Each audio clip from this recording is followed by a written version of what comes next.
Chapter 548. Hua Jin's arrival did not affect Fengwu at all. She continued to eat and sleep as usual. Her days were no different from before. On the second day after Hua Jin's arrival, she became an auditor in the Swordmaster faculty. Her decision surprised the entire swordsman department and shocked all the mages so much that their eyeballs almost popped out. If the information they had gathered was correct, this Missy was clearly a wood elemental sorcerer. Why did she become an auditor in the Swordmaster faculty? The sorcerers expressed their confusion. Hua Jin would not explain to them, and the school would not explain either. Under everyone's doubtful and indignant gazes, Hua Jin nonchalantly stepped into Fengwu's classroom. She's Hua Jin. She's so pretty. She's indeed the future Moon Empress. She's so good-looking. Not only is she pretty, but her family background is also top-notch. That's right. Miss Hua Jin is the Moon Empress's niece. I heard that she grew up in the Silver Moon Ancient Kingdom's palace. Children who grow up in the palace are indeed different. She has such a noble temperament. In the eyes of others, Hua Jin's identity was a golden thigh. She was the future Moon Empress. If they did not curry favor with her now, were they going to regret it after she left? Hence, many swordmasters and sorcerers began to circle around Hua Jin. Even the sorcerers came over. These people were all here for Hua Jin. Facing anyone, Hua Jin smiled politely. She had the air of a future Moon Empress. Recently, the atmosphere in the class had become a little strange because of Hua Jin's arrival. Some people could not wait to make their presence known in front of her 24 hours a day, while others did not care about her arrival. Whether she became the Moon Empress in the future or not, it had nothing to do with them. Emogui did not care about the crowd. As for Hua Jin, who was being hustled around all day long, other than taking a few curious glances at him out of curiosity, he did not go near him again. Those in the class who did not suck up to Hua Jin were in the minority. After all, aristocrats were also divided into different ranks. Although Hua Jin was not a top-notch aristocrat, her fiancé's status was not ordinary. He was the future Moon Emperor, and Hua Jin was the current Moon Empress's niece. Just this identity alone made her status higher than many other noble ladies. Fengwu would chat with Mingxi every day as usual, and they would occasionally talk about Hua Jin in their conversations. However, when it came to Hua Jin, it was as if they were talking about an ordinary stranger. Mingxi occasionally asked about Hua Jin, because he wanted to know what she was doing around Fengwu. Since Hua Jin appeared at Notre Dame du Starlight, Mingxi guessed that she most likely already knew about his relationship with Xiao Wu. This time he probably didn't have good intentions when he went there. Although he did not know what she wanted to do, if she dared to do anything to hurt Xiao Wu, he would not let Hua Jin off, even if his grandmother stepped in. His grandmother was not a simple woman. It was likely that his grandmother had something to do with Hua Jin finding out about Fengwu. Since he was young, he knew that his grandmother was a very scheming and ambitious woman. When he was young, his grandmother would often enter the palace to accompany him. His mother always thought that it was because she doted on her grandson. Little did he know that his grandmother was only doing this because she wanted him to develop the habit of obeying his grandmother since he was young. In the future, when he succeeded the throne of the Moon Emperor, his dear grandmother could use his identity to do whatever she wanted. She could even use him to become an underground queen. Unfortunately, although his grandmother's idea was beautiful, she did not get what she wanted in the end. His father had long discovered his grandmother's ambition, but on account of his mother, he did not flare up. Instead, he raised the young boy by his side, and did not give his grandmother a chance to get close to him. Actually, so what if he gave her a chance? As a descendant of God, he matured much earlier than the average child. She wanted to use him to support the Silver Moon Ancient Kingdom. Was she not afraid of eating too much? If his grandmother had not given birth to a good daughter, who was the current Moon Empress, his grandmother would have died 10 times over for what she had done. When he was still young, his grandmother's ambition could not be realized. Now, she wanted to support her other granddaughter to be the next Moon Empress. Mingxi chuckled nobly and coldly. He really did not know who gave his grandmother the guts to want to control the royal family. Mingxi was not only incredulous about his grandmother's idea, but also extremely disgusted. He really did not understand how such a big-hearted and wild person could give birth to such a docile and kind woman like his mother. Hua Jin's mother's character was clearly very similar to his grandmother's. Regarding this question, neither Ming Shi nor Moon Emperor could get an answer. They could only say that bad bamboo shoots produce good bamboo shoots. While Ming Shi was thinking about his maternal family in the Silver Moon Ancient Kingdom, Hua Jin was not idling around. She made many friends with high status in Notre Dame du Starlight. Among these friends, there was one who was very special. This person was none other than Zicheng. As the female lead of the original novel, Zicheng had always been very approachable and could easily win the favor of others. Although Hua Jin was a proud and arrogant girl, she still could not hate Zicheng. When she discovered that Eve, who resented Fengwu, was by Zicheng's side, there was even less reason for her to reject being friends with Zicheng. If she could use this Eve, who hated Fengwu, well, she could even become a sharp sword in her hands. If she could use Eve to achieve her goal, it would save her the trouble of looking for a suitable candidate in the school. Time passed by, and in the blink of an eye, it had been more than a month since school started. During this period, the school was very peaceful. Ajur felt that this was most likely the calm before the storm. He did not think that Miss Hua Jin would come to this school just to study. He was afraid that she had an ulterior motive. On this day, the teacher announced that starting tomorrow, there would be a 3-day off-campus class. The so-called off-campus class was to bring the students to places with lower risks for actual combat practice. The swordmasters were all battle maniacs. If they were to be cooped up in the classroom all day long, it would only destroy these natural warriors. Swordmasters should have more actual combat practice to be able to unleash their strength and improve. Hua Jin was looking for an opportunity to teach Fengwu a lesson. It would be best if she could ruin her reputation. She did not expect the opportunity to come so soon. Early the next morning, Fengwu handed the little bun over to the vice principal to take care of. Every time the vice principal carried the little bun over, he would smile so brightly that a flower was about to bloom on his face. Fengwu had always thought that the vice principal must be very fond of children, to be so fond of taking care of Xiao Yi. Fengwu was not the only one who thought so. Many people who knew that the vice principal often helped Fengwu take care of Xiao Yi for free. How would they know what the vice principal was thinking? Chapter 549. The next morning, Fengwu handed little Bun over to the vice principal to take care of. Every time the vice principal carried little Bun, he would smile so brightly that a flower could almost bloom on his face. Fengwu had always thought that the vice principal must like children very much to take care of little Yi. Not only Fengwu, but many people who knew that the vice principal often helped Fengwu to take care of little Yi for free had the same thought. How would they know the vice principal's thoughts? When this kid grows up and recovers his memories, he would definitely take out the video he secretly recorded and show it to him. At that time, this kid's face would definitely be very intoxicated. Little Yi blinked his sleepy eyes. Why was it a little cold, sob sob? Mommy left him and ran away again. He must be the most unlucky little bun. The location of the off-campus teaching this time was the Red Leaves Forest outside the central city.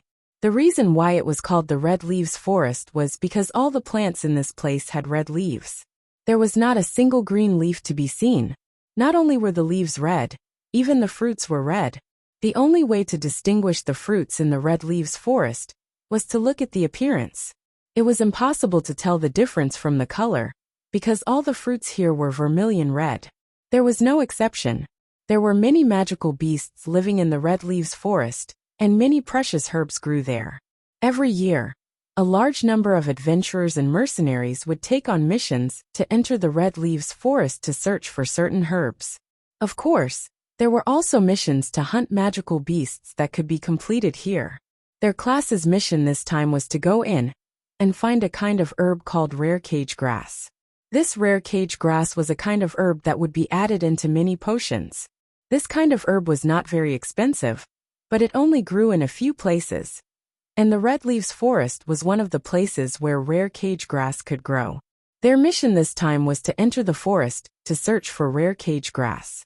Whoever could gather the most rare cage grass after 3 days would get a high score from the teacher. On the contrary, if the amount of rare cage grass was gathered or not gathered at all, it was very likely that they would only get a very low score, or even no score at all.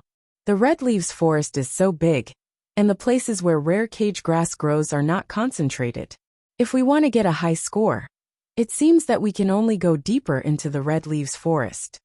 But there are many powerful magical beasts living in the depths of red leaves forest. It's too dangerous. That's true. Why don't we form a team, and we'll divide the precious cage grass equally according to our contribution? Good idea. It's too dangerous to move alone. It's safer to form a team. There was a lot of chatter around. About half of them definitely formed a team to do the task together. The other half still felt that they could get more rare cage grass if they acted alone, so they chose to be lone wolves. Fengwu naturally formed a two-person team with Mo Gui, while Hua Jin moved with a few other girls whom she was close to. Hua Jin quietly watched as Fengwu and Mo Gui walked into the red leaves forest. A cold glint flashed across his eyes. Fengwu, you'll be abandoned by Gijming Shi in 3 days. Fengwu and Mo Gui were good friends, so there was no problem for them to form a team this time. Other teams might have all kinds of disputes over the distribution of rare cage grass, but the two of them did not have to worry about it. Since there were only 2 of them, they could just divide the rare cage grass equally. There was no need for them to quarrel. The magical beasts that lived in red leaves forest were not aggressive. Most of them were afraid of humans. As long as they saw the shadow of a human, they would run in another direction. There were also some magical beasts that were just the opposite. These magical beasts were very aggressive. They would attack humans when they saw them, and they were very aggressive. Fortunately, such aggressive magical beasts were rare. Under normal circumstances, as long as they did not cause trouble, the magical beasts would turn a blind eye to humans. Rare cage grass was a plant that grew very easily, but it only liked to grow in specific places. In places where it liked to grow, it would grow very quickly and in large numbers. Every time they found a place with rare cage grass, they would be able to pick at least 10 stalks. In places where there were more, they could even pick up more than 50 stalks. Fengwu and Mo Gui's luck had always been good. In less than a day, they had already picked more than 200 stalks of rare cage grass. As there were too many people picking, many places had already been preempted by others. In less than a day, most of the rare cage grass that grew in the periphery had been picked.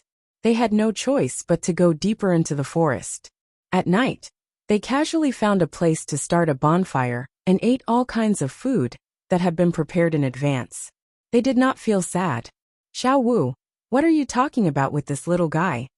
Mo Gui ate a roasted drumstick and looked curiously at the fiery red bunny in Fengwu's arms. This little bunny was just an ordinary little magical beast. This little magical beast was called Fire Bunny. It could spit out flames to attack enemies. It was very timid and would run away at the sight of strangers. If not for Fengwu being here, this little guy would never dare to come over. Little Red said that there is a place with a lot of rare cage grass up ahead. She can take me there tomorrow. Fengwu stroked the bunny's fur and turned to look at Mo Gui. That's great. This little bunny is really interesting. Mo Gui was very satisfied with the little bunny's performance. He casually wondered if he should pick something that the little bunny liked to eat nearby as a thank you gift. Little bunny, I'll help you pick some wild fruit tomorrow. Tell Xiao Wu what you want to eat. I'll pick it and give it to you as a thank you gift.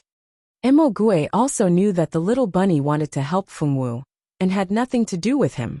Since he had benefited from it, it was not unacceptable to give the little bunny some wild fruit as a thank you gift. As for Fengwu, he would treat her to a good meal when he returned. It's decided then. The little bunny could understand human language and naturally knew what Mo Gui was saying. After calling out twice, Fengwu helped translate. The little bunny said that she wanted to try the fruits outside Red Leaves Forest. Mo Gui thought for a moment and remembered that he still had some spirit fruits in his spatial ring that were good for the body. Thus, he picked out 2 large fruits that were full of water and could increase one's magic power, and handed them to the little bunny. The little bunny wanted to eat the fruits but didn't dare, so Fengwu carried it over. The little guy first sniffed at the fruits with his little nose, then opened his mouth and ate them in small bites. As he ate, he let out surprised cries from time to time, clearly very satisfied with the fruits. After eating the 2 spirit fruits, the little bunny was no longer so afraid of Emogui. Fengwu and the little bunny chatted while Emogui sat to the side and listened. Unfortunately, the little bunny's beast language was beyond his comprehension. Fortunately, he could guess what the little bunny was saying through Fengwu's words. Chapter 550. After eating the 2 spirit fruits, the little rabbit was no longer so afraid of Emogui. Fengwu and the little rabbit talked while Emogui sat on the side and listened. Unfortunately, the little rabbit's animal language was beyond his comprehension. Fortunately, he could guess what the little rabbit was talking about through Fengwu's words. After a night's rest, Fengwu and Emogui followed the little rabbit to the place where a lot of lantern grasses were said to grow. After following the little rabbit for about half an hour, they finally saw the rare cage grasses behind a large bush. Just like the little rabbit said, the rare cage grasses grew very densely, with more than 50 of them. This was the most rare cage grasses the 2 of them had found so far. After spending a few minutes picking all the mature rare cage grasses, the 2 said goodbye to the little rabbit, who helped them, and continued to walk into the bush. The fire rabbit's range of activity was also in this area. They were naturally timid, and would never leave their living area. The 2 walked for another 2 hours. Along the way, they met many people from other teams, and some students who walked alone. It wasn't that no one wanted to rob them directly, but it was a pity that students from the same school killed each other. The only way to get the rare cage grasses in the other person's spatial magic tool was to kill the other person, and make the spatial magic tool an ownerless object. Otherwise, it was easier said than done to get the other person to hand it over. Anyway, at most they would be beaten up. As long as they survived, it would be fine. Who hadn't been beaten up these days? The robber failed, but the robbed survived. In order to protect the rare cage grasses, these guys would rather be beaten into national treasures than let others rob them. Probably because robbing was useless, smart people wouldn't waste time on useless things. Therefore, other than the first wave of robbers, no one thought they were smart enough to rob others. However, the fight for the rare cage grasses became more and more intense.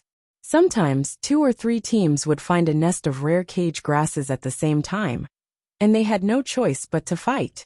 The 3 teams would immediately fight each other. If no one won, no one would be able to get past the other 2 teams to take the nest of rare cage grasses. The tense atmosphere did not affect Fengwu and Emogui in the slightest. Although they were not involved in the chaos, they had encountered other troubles. Xiao Wu, don't walk so fast. Wait for me. The adoring voice didn't come from Emogui, but from a blonde boy that no one recognized. This boy had brilliant blonde hair and a pair of sapphire-like blue eyes. When he smiled, he was exceptionally warm. He was the living embodiment of a warm man. His name was Gammon, and he was the man that Fengwu and Emogui had saved 20 minutes ago. At that time, Fengwu and the others had found this young man, Jia Mo, lying under a big tree. Moreover, he had suffered quite a few injuries. Since they had seen him, the 2 of them couldn't pretend that they hadn't seen anything. Thus, Emogui took out a healing potion from his spatial magic tool and treated the young man's external injuries. As for his internal injuries, they had to think of something themselves. After the young man woke up, he insisted that it was Fengwu who had saved his life. He even took the initiative to follow by Fengwu's side to repay her kindness. Emogui was dumbfounded. No matter how he looked at it, he was clearly the one who had saved him. Why did Gammon say that Xiao Wu was the only one who had saved him? He was such a big person, how could he not see? It was Emogui who saved you. Fengwu stopped and looked at Gammon with a serious expression. Xiao Wu, in my heart, you are my savior. I believe that the heavens wanted me to meet you, because they wanted something to happen between the 2 of us. This is fate's arrangement. I am a person who believes in fate. Gammon said affectionately. What do you want to happen? Emogui's dark voice sounded from behind him. Gammon rubbed his ears and turned his head without much care, only to see Emogui's dark face. Brother Emogui, can you please not disturb me and Xiao Wu from cultivating our relationship? Gammon said. You two have no relationship. What a hateful, flirtatious pretty boy. He wanted to rely on his pretty face to seduce the Fengwu girl. In his dreams. It's precisely because we don't that we need to cultivate. Gammon's smile became even more brilliant. There's no need to cultivate. We've only met by chance, so let's go our separate ways.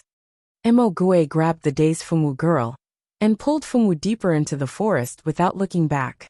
He couldn't let Fengwu fall for that fellow's sweet words. Gammon could only continue to chase after them, stubbornly pursuing them. After 3 days of off-campus teaching, the students were all covered in dirt. In these 3 days, if they weren't fighting with their classmates for the precious cage grass, they were fighting with magical beasts to save their lives. It was a busy day. When the teacher tallied up the results 3 days later, everyone felt like they had been reborn. Even the low-key Fengwu and Mo Gui had been embroiled in 2 chaotic battles, let alone the others. At the end of the class, the teacher humanely gave them 2 days off, letting them use these 2 days to rest and adjust their state of mind. This kind of off-campus teaching would increase in the future, so everyone had to get used to it as soon as possible. When Fengwu and Mo Gui returned to school, they threw Gammon to the back of their minds. At this time, no one would have thought that because of this Gammon, there would be a huge uproar in the future Notre Dame du Starlight. Let's not talk about this for now. The Fengwu girl went off campus for 3 days of off-campus teaching, while the other 2 transmigrated girls had very fulfilling and busy lives. The original female lead Zicheng finally followed the predestined fate of being together with the male lead, Caesar. Shouzo plotted several times to get rid of Caesar's favorable impression of Zicheng, but in the end, he didn't succeed. In the end, the 2 of them were still together. Shouzo had no choice but to give up on his plan to save Caesar. Not long after Zicheng and Caesar got together, they met the demon ancestor's primordial spirit in the virtual realm and reached an agreement. The birth of the demon ancestor couldn't be avoided. With Zicheng's help, it was believed that the demon ancestor would soon bring a storm of blood to the human world. Irene, who was always paying attention to Zicheng, noticed Zicheng's strange movements early on. Although she wanted to stop it, she knew that she couldn't fight the demon ancestor. The demon ancestor's accident was a catastrophe for the human world. It was also an experience arranged for the human world by the world's will. If they died in this experience, they could only blame themselves for being unlucky and not being strong enough. They couldn't blame anyone else. Chapter 551. Irene watched as Zicheng kept contacting the demon Alpha. She wanted to stop him, but she couldn't because she was too weak. She couldn't expose Zicheng. First of all, she couldn't explain how she found out about this. She couldn't tell others that she had transmigrated, and that this world was just a novel. If she dared to say that, she believed that in the next second, the Star Hall Master and the Dean of the school would come and talk to her about life. She didn't want to be treated as a monster or executed by deep well ice. Irene tried her best to stop Zicheng from connecting with the demon Alpha. She tried her best to stop Zicheng from accepting the mission related to the demon Alpha. Unfortunately, fate couldn't be changed. For example, the demon Alpha's birth wasn't something that Irene could change. If the world's consciousness wanted the demon Alpha to come out, who could stop it? In the original story, Zicheng didn't know the demon Alpha's true identity. He only thought that he was an old senior who was trapped in the virtual world. In order to gain the other party's favor, he didn't hesitate to accept the demon Alpha's reward. Unfortunately, she didn't know that the demon Alpha wasn't given to her as a fighter. Instead, it was deliberately released by the world's consciousness to cause trouble. No matter how Irene felt, no matter how the story developed, it had nothing to do with Fengwu. After 3 days of teaching outside the school, Xiaochun finally woke up. After waking up, Xiaochun's strength was even stronger. Fengwu girl used Xiaochun to practice her sword skills every day. After leveling up, Xiaochun's intelligence had a big increase. At least, it wouldn't be like before when it didn't care about stuttering. Xiaochun had learned to think for Fengwu now, and it decided that it couldn't rush into action all the time unless it absolutely had to. If Fengwu couldn't use its full potential, it would be more difficult for him to level up in the future. What was a sword? Swords were weapons, and weapons were meant to be used by people. If a sword could charge out and kill enemies on its own, then what was the point of having a sword master? Although a sword's aptitude was extremely important if it wanted to advance in rank, a good sword master was the most important. If it couldn't find a suitable sword master, it would be impossible to advance to the top. Every divine sword had a powerful power, waiting for its master to start. The power of a pure sword was not as simple as purifying evil qi and demonic qi. Its other powers could only be fully unleashed by its master. Even a sword like Xiaochun, which had already gained sentience, could not use other powers beyond its master. The Fengwu girl was in a particularly good mood after Lil's sword woke up. When she chatted with Mingxi in the evening, she also told Mingxi about it. Mingxi congratulated her with a smile. The peaceful days didn't last long before Fengwu ran into some trouble. Gammon was also a student of Notre Dame du Starlight and a 7th grade student. This news surprised both Fengwu and Mo Gui. No matter how they looked at it, they couldn't associate that guy with a 7th grade student of Notre Dame du Starlight. As a 7th grade senior, he came to the 2nd grade classroom every day to pester a junior with a bad reputation. Furthermore, this senior was one of the school's most handsome boys.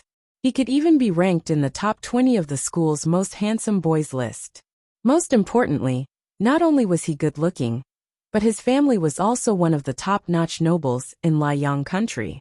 It was said that they had a good relationship with the Liang royal family. That such a family would fancy Fengwu, who had already given birth to a child, was definitely something that would make a lot of people's jaws drop. For a moment, all kinds of rumors that had already died down appeared again. This time, it was even bigger than the previous one. Fengwu's various dark histories were dug up. Everywhere people said that Fengwu seduced men. Mingxi wasn't around, so she liked Gammon, who had the same hair color and blue eyes as Mingxi. Many girls felt sorry for this senior, who had been kept in the dark. It was simply intolerable that he had been deceived by such a bad woman. The girls' attitudes towards Fengwu became worse and worse. Some of Gammon's suitors would often run to the 2nd grade swordmaster classroom. Every time they saw Fengwu, they would tell her to be clear of her status. Whether it was Mingxi or Gammon, they were all not to be thought of. Fengwu blinked her large eyes, not understanding. When the girls who had come to protest saw that Fengwu didn't even dare to say a word, and looked like she was scared silly, they all left satisfied. Gammon insisted on looking for Fengwu every day, no matter the weather, but Fengwu ignored him. Mo Gui and Ajur, on the other hand, found Gammon even more of an eyesore. It was all because of Gammon. If it weren't for him, Xiaowu wouldn't have gotten into such trouble. There's something wrong with that Gammon, Ajur said seriously. I think so too. Although it seems like he's pursuing Xiaowu on the surface, he's actually pushing Xiaowu into a whirlpool of trouble. As a 7th grade student, how could that guy not know that the school is disliking Fengwu because of him? Yet he still comes to look for Fengwu every day, bringing hatred to her. This guy's intentions are clearly sinister. That's not all. Don't you think that the rumors about Fengwu have been spreading too fast lately? It had only been a day, but it felt like the entire school was talking about it. He couldn't believe that there wasn't someone behind this. You're saying that there's someone behind Gammon? Or that he spread those rumors himself and directed public opinion, so that Fengwu would be isolated by the entire school and hated by the other students? Mo Gui exclaimed. Mo Gui's mind raced, and he even figured out Gammon's motive for doing this. No, rather than him being behind all this, I believe that Gammon was just hired by someone. There must be someone behind him who hates Xiaowu deeply and wants nothing more than to see Xiaowu suffer. Who could that person be? There are only 2 people who hate Xiaowu. One is Eve, and the other is Rika. Both of them never hide their hatred for Xiaowu. Do you think it could be them? Mo Gui thought about it, and could only think of 2 suspicious people. Unexpectedly, Ajur shook his head. It's not them. You know how capable they are. Do you think that with their abilities, they would be able to hire a 7th grade student like Gammon to frame Fengwu? Mo Gui thought about it, and realized that Gammon was right. Although the 2 girls had the motive, they didn't have the ability to be able to fan the flames of the entire school, and even get a 7th grade student to help. They couldn't be ordinary nobles. Whether it was Rika or Eve, neither of them had enough status to do such a thing.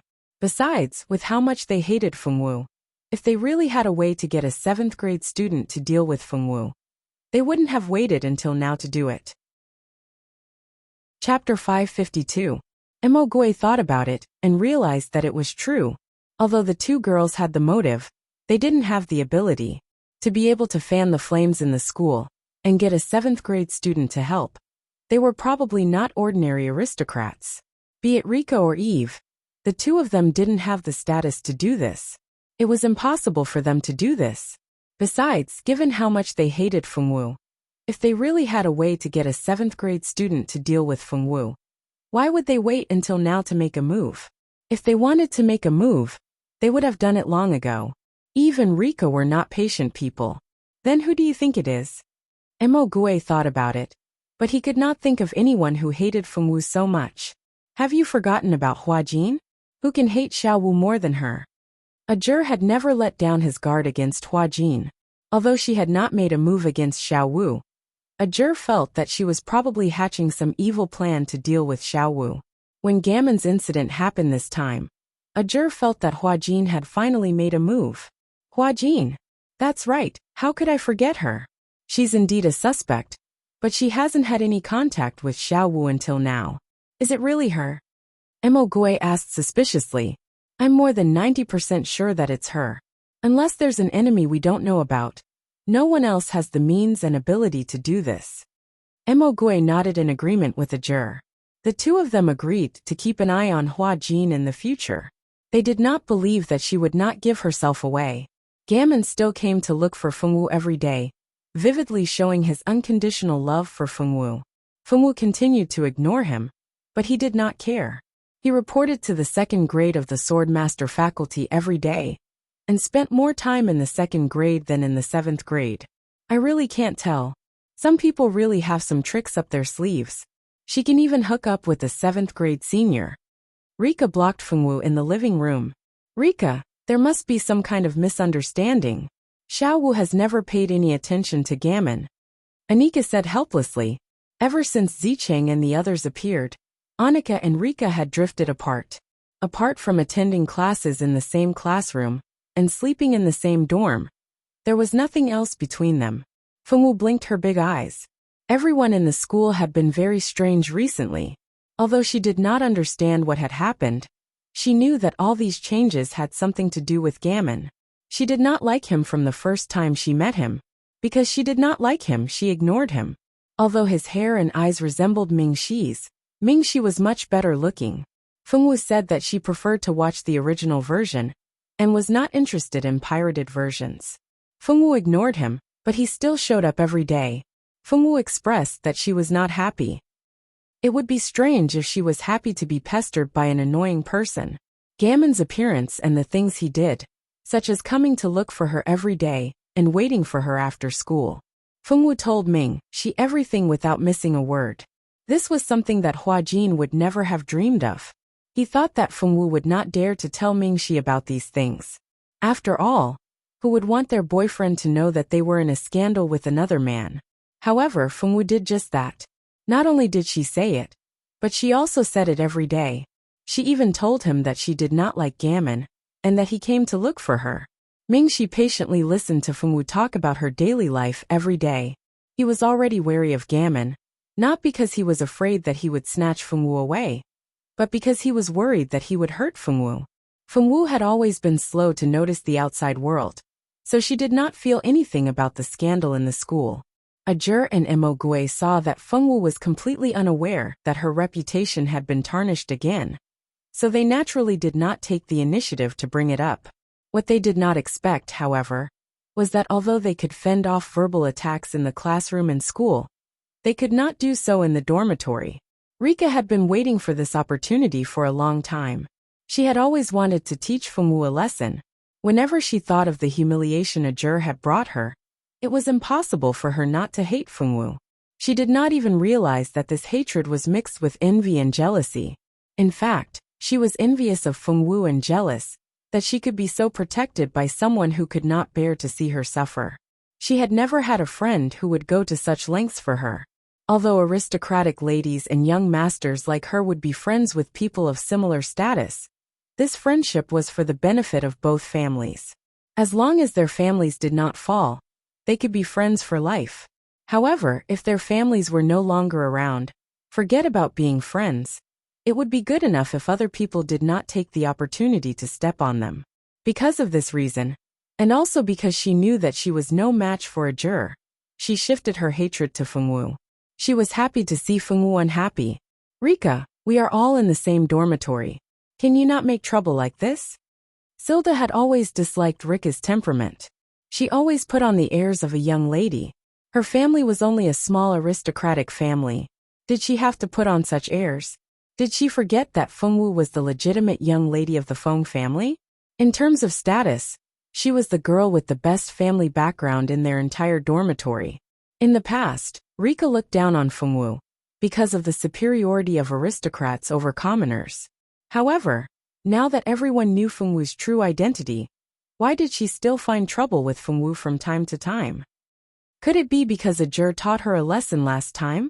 But it had been so long since that incident, and the one who taught her a lesson was not Xiao Wu. If she had a temper and resentment, she could vent it on a juror. Why did she have to find trouble with Xiao Wu? She wanted to pinch a soft persimmon. How am I making trouble? I just can't bear to see her acting as if nothing happened. Now everyone in the school is saying that her character is corrupt. She even seduced Senior Gamo. Last time, she even proposed to Senior Ming Shi in front of everyone. It's best for you to stay away from a woman like her, so as to avoid her tarnishing your reputation. Rika did not feel that she was in the wrong. For a person with such a bad reputation, staying in their dormitory would only affect everyone. It would be best if she could be kicked out. Then nothing would happen. Unfortunately, kicking someone out of the dormitory was not something she could do just by thinking about it. Unless the other two also applied to the school, Fengwu would definitely not move out of the dormitory. Speaking of this, I also want to ask you, are you the one who spread rumors about Xiao Wu? Are you the one who spread those rumors? Are you doing this to kick out Xiao Wu? Chapter 553. Unfortunately, chasing someone out of the dorm wasn't something she could do just by thinking about it. Unless the other two also applied to the school, Fengwu definitely wouldn't move out of the dorm. Speaking of which, I also wanted to ask you, are you the one who spread rumors about Xiao Wu? Are you the one who spread those rumors? Are you doing this to chase Xiao Wu away? The rumors outside were too targeted. Moreover, it wasn't the first time Xiao Wu's past had been spread. It was only this time that it caused such a huge commotion. It was as if Xiao Wu had become some heinous villain, just because she had a 7th grade suitor. With these rumors spreading to such an extent, she would be the first to believe that there was no one behind it. And the ones worthy of suspicion were the two girls, Rika and Eve. The two of them didn't get along with Xiao Wu. It was a secret that spread throughout the entire 2nd grade. Faced with Silda's aggressive questioning, Rika was first stunned, then her expression changed in anger. "Don't pour dirty water on me. I admit that I don't like her. If there's a chance, I don't mind using underhanded means behind her back. But this time, it has nothing to do with me. If it wasn't done by me, no one can blame it on me," Rika shouted back. "If it's not you, then it has to be Eve. The two of you hang out together every other day. If she's involved, then you'll be involved as well. Who would believe that it had nothing to do with her?" In any case, Silda didn't believe it. "It wasn't done by me, and it wasn't done by Eve. It has nothing to do with the two of us." Rika gritted her teeth in anger. If they were the ones who did it, it would be fine if they were criticized. But the problem was that this had nothing to do with them. This blame. Other than the two of you, can't you find a third person in the entire school who hates Xiao Wu so much? Silda didn't believe it. Not only Silda, even Anika didn't quite believe it. "That's hard to say. How do you know that no one else in the school hates her? How can you be so sure?" Rika smiled coldly. "Of course I'm sure. Other than narrow-minded girls like her and Eve, who else would hate Xiao Wu so much? Stop quarreling, you two. We're all roommates. There's no need to quarrel like this." Seeing that they wouldn't stop arguing for a long time, Annika had no choice but to put her hand between them and helplessly mediate between them. Isn't it all because of her? She actually wronged me, Rika said angrily. I think you're just pretending, Silda replied with a cold snort. Rika was about to retort again when she inadvertently looked to the side and found that Fengwu had disappeared. Where is she? Where did she go? Rika asked Danica with a dark expression. They had quarreled like this because of her. How could she run away without saying anything? Could she be any more shameless? When Rika mentioned it, Silda finally realized that Fengwu had actually disappeared. She looked around and sure enough, Fengwu was nowhere to be seen. She looked at Annika in confusion and begged for her explanation just like Rika did. When you two were quarreling, Fengwu had already gone upstairs. She had wanted to say it for a long time, but she hadn't found the chance to interrupt. After Annika finished speaking in a low voice, she immediately retreated to avoid being hit by a stray bullet. What? Rika roared loudly, clearly quite angry. She had excitedly come to see Fengwu make a fool of herself, but she hadn't expected that Fengwu wouldn't feel anything. Instead, she was furious at Fengwu. What the hell was this? Silda rubbed her nose impatiently. The main character had already left, so it seemed that this fight couldn't continue. It was rare for her to have a chance to teach Rika a lesson. If Rika knew what Silda was thinking, she would most likely spit out a small amount of blood from anger. Back in the room, Fengwu and Mingxi began chatting about her current life and some things that had happened in school.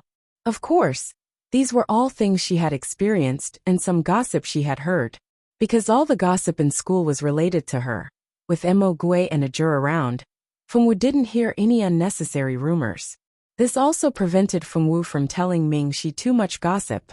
Fortunately, Mingxi didn't want to hear any gossip. He just wanted to hear Fengwu talk. No matter what Fengwu said, he would like to hear it. Today, Gammon came to the classroom to wait for me again. I already said that I don't like him. Why does he still come every day? Ajur and Mo Gui accompanied me to eat delicious fried meatballs today. The fried meatballs were delicious. We'll go together when you come back. Xiaoyi is running around more and more. Today he ran into another forest again. The teacher guarding the forest sent him back. The teacher told me to keep an eye on him and not let him run around again. I told him not to run around, but Xiaoyi is always disobedient. The teacher said that a good child should listen to the adults. Isn't Xiaoyi a good child? Bad children who don't listen will be taken away by traffickers. I have to keep an eye on Xiaoyi. I can't let him be taken away by traffickers. When I returned to the dormitory, Rika stopped me and said a lot of things. I didn't understand. Later, she and Silda got into an argument, so I went upstairs by myself. Silda said that the rumors outside were spread by Rika to drive me away. But why would Rika want to drive me away?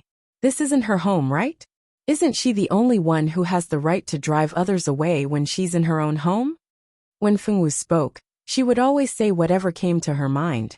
Fortunately, he could still understand what she was saying. This silly girl didn't even know that someone was making things difficult for her. Mingxi felt helpless. From what Fengwu said every day, Mingxi knew that the rumors outside were getting worse. If he did not find a way to solve it, Xiaowu's reputation would be severely damaged. Unfortunately, Ajur and the rest did not find any useful clues. Ajur was aware that Ajur was investigating Gammon. However, there was no progress in this investigation. Some of the information about Gammon seemed to have been embellished. It was so perfect that it was unbelievable. It was easy to investigate his interpersonal relationships, but none of the people he interacted with had such deep malice toward Fengwu.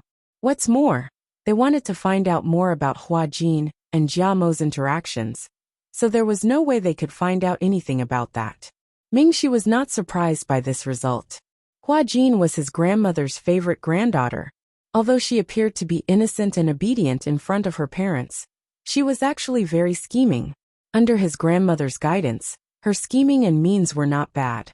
Since Hua Jin wanted to do something, why would she leave any evidence for others to use against her? It was normal that they could not find any evidence. Since they could not find any evidence to prove that Hua Jin and Gammon were colluding, they could not let themselves be passive forever. It was necessary to change their strategy. Chapter 554. Since Hua Jin wanted to do something, Why would she leave any evidence that could be used against her? It was normal for them not to be able to find any evidence. Since they could not find evidence to prove that Hua Jin and Jia Mo were colluding, they could not let themselves be in a passive position forever. It was necessary for them to change their strategy. Jia Mo had been doing well recently. He did not understand why a dignified daughter of the Hua family, who was also the Moon Empress's niece, would go through so much trouble to frame a second-year girl. Although the girl was the Feng family's legitimate daughter, it was still not worth it for her to do so. However, this had nothing to do with him. He had gotten enough benefits from doing so, and this was more important than anything else. Besides, Hua Jin was going to be the Moon Empress's woman in the future. Building a good relationship with her now would be of great help to his status in the family. Xiao Jin, I've done what you asked me to do. That Fengwu looks dull. What did she do to provoke you to make you go through so much trouble to torment her? Hua Jin's image appeared in Jia Mo's room, through the communication crystal. You don't have to worry about that. You just have to help me completely ruin her reputation. It's best if she can no longer stay in school and voluntarily withdraw from school, Hua Jin said viciously. I'm afraid that will be a little difficult. Although Fengwu is a little bad, she's not the kind of girl who will cry over rumors. I'm afraid it won't be easy to get her to withdraw from school. After hanging around Fengwu for so long, Jia Mo had a good grasp of Fengwu's character. There had been so many rumors in school recently, but it did not seem to affect her at all. She continued to eat and drink every day, and she did not care about a handsome man like him. He really did not know how such a woman could exist in this world. She was so careless that it was beyond imagination. You still have to do it. If this isn't enough, think of a way to ask her out and find a few men to serve her well. We'll help her do some publicity. I don't believe she can still stay here, Hua Jin said with a face full of resentment. In order to marry Mingxi, she would do anything, let alone just drive away a bitch who overestimated herself. Isn't this too much? Didn't we agree to just ruin her reputation? Now that her reputation is ruined, you've achieved your goal, haven't you? Although he wanted to curry favor with the future Moon Empress, which would be of great help to him when he fought for the position of the successor of the family in the future, he had never thought of using such a vicious method to deal with an ignorant little girl. Too much. Have you gone overboard with what you did to those girls in the past? I remember there was a woman who was pregnant with your child. Didn't you order her to be disposed of? Now you're telling me that I've gone overboard. You're really funny. Hua Jin chuckled meaningfully. That was a dark history that he did not want to talk about the most. It was also something that he did not want anyone to know about. Yet Hua Jin actually used it to shut him up. You don't want your family and the other aristocratic families to know about this, right? If you don't want to, then help me get this done. When I become a prince's wife in the future and ascend to the throne, I'll definitely reward you. If you don't do it, think about the consequences yourself. With that, Hua Jin sneered and hung up the call. Gammon gripped the communication crystal tightly with a gloomy face. There seemed to be a storm brewing in his eyes. More than 2 years ago, he met a woman. That woman was only the daughter of a small aristocrat, but she was beautiful and had a gentle and likable personality. He dated her for a period of time, but that woman was too greedy. She actually wanted to marry him, and even plotted to get pregnant with his child. His future wife was naturally not up to him to decide. Even if he could make the decision, he would not marry the daughter of a small aristocrat. Marrying her would only benefit her family. He would not gain anything from it. Gammon was an ambitious man. He wanted to stand out in his family and be the best among his brothers. To achieve this, it was necessary for him to have a strong and powerful in-laws. Having a concubine's son before the official son was born was a big taboo in the aristocratic families. If people found out, who would want to marry their daughters to him? Gammon did not want to kill that woman, but she was too insensible. When he did not agree to marry her, she actually went to his school and made a scene at his school, forcing him to marry her. When they first started dating, the two of them had already agreed to part on good terms. He had always thought that she understood and would not pester him too much. Unexpectedly, he was wrong. That woman understood, But that did not stop her from having her own plans. In the end, the two could not come to an agreement. Gammon had no choice but to take action and kill everyone who knew about it. That woman was already dead. There was no way he would let his brothers get hold of such a big piece of evidence. It was just that he did not expect Hua Jin to know about it, too, and even be used by her to threaten him. His meeting with Hua Jin was an accident.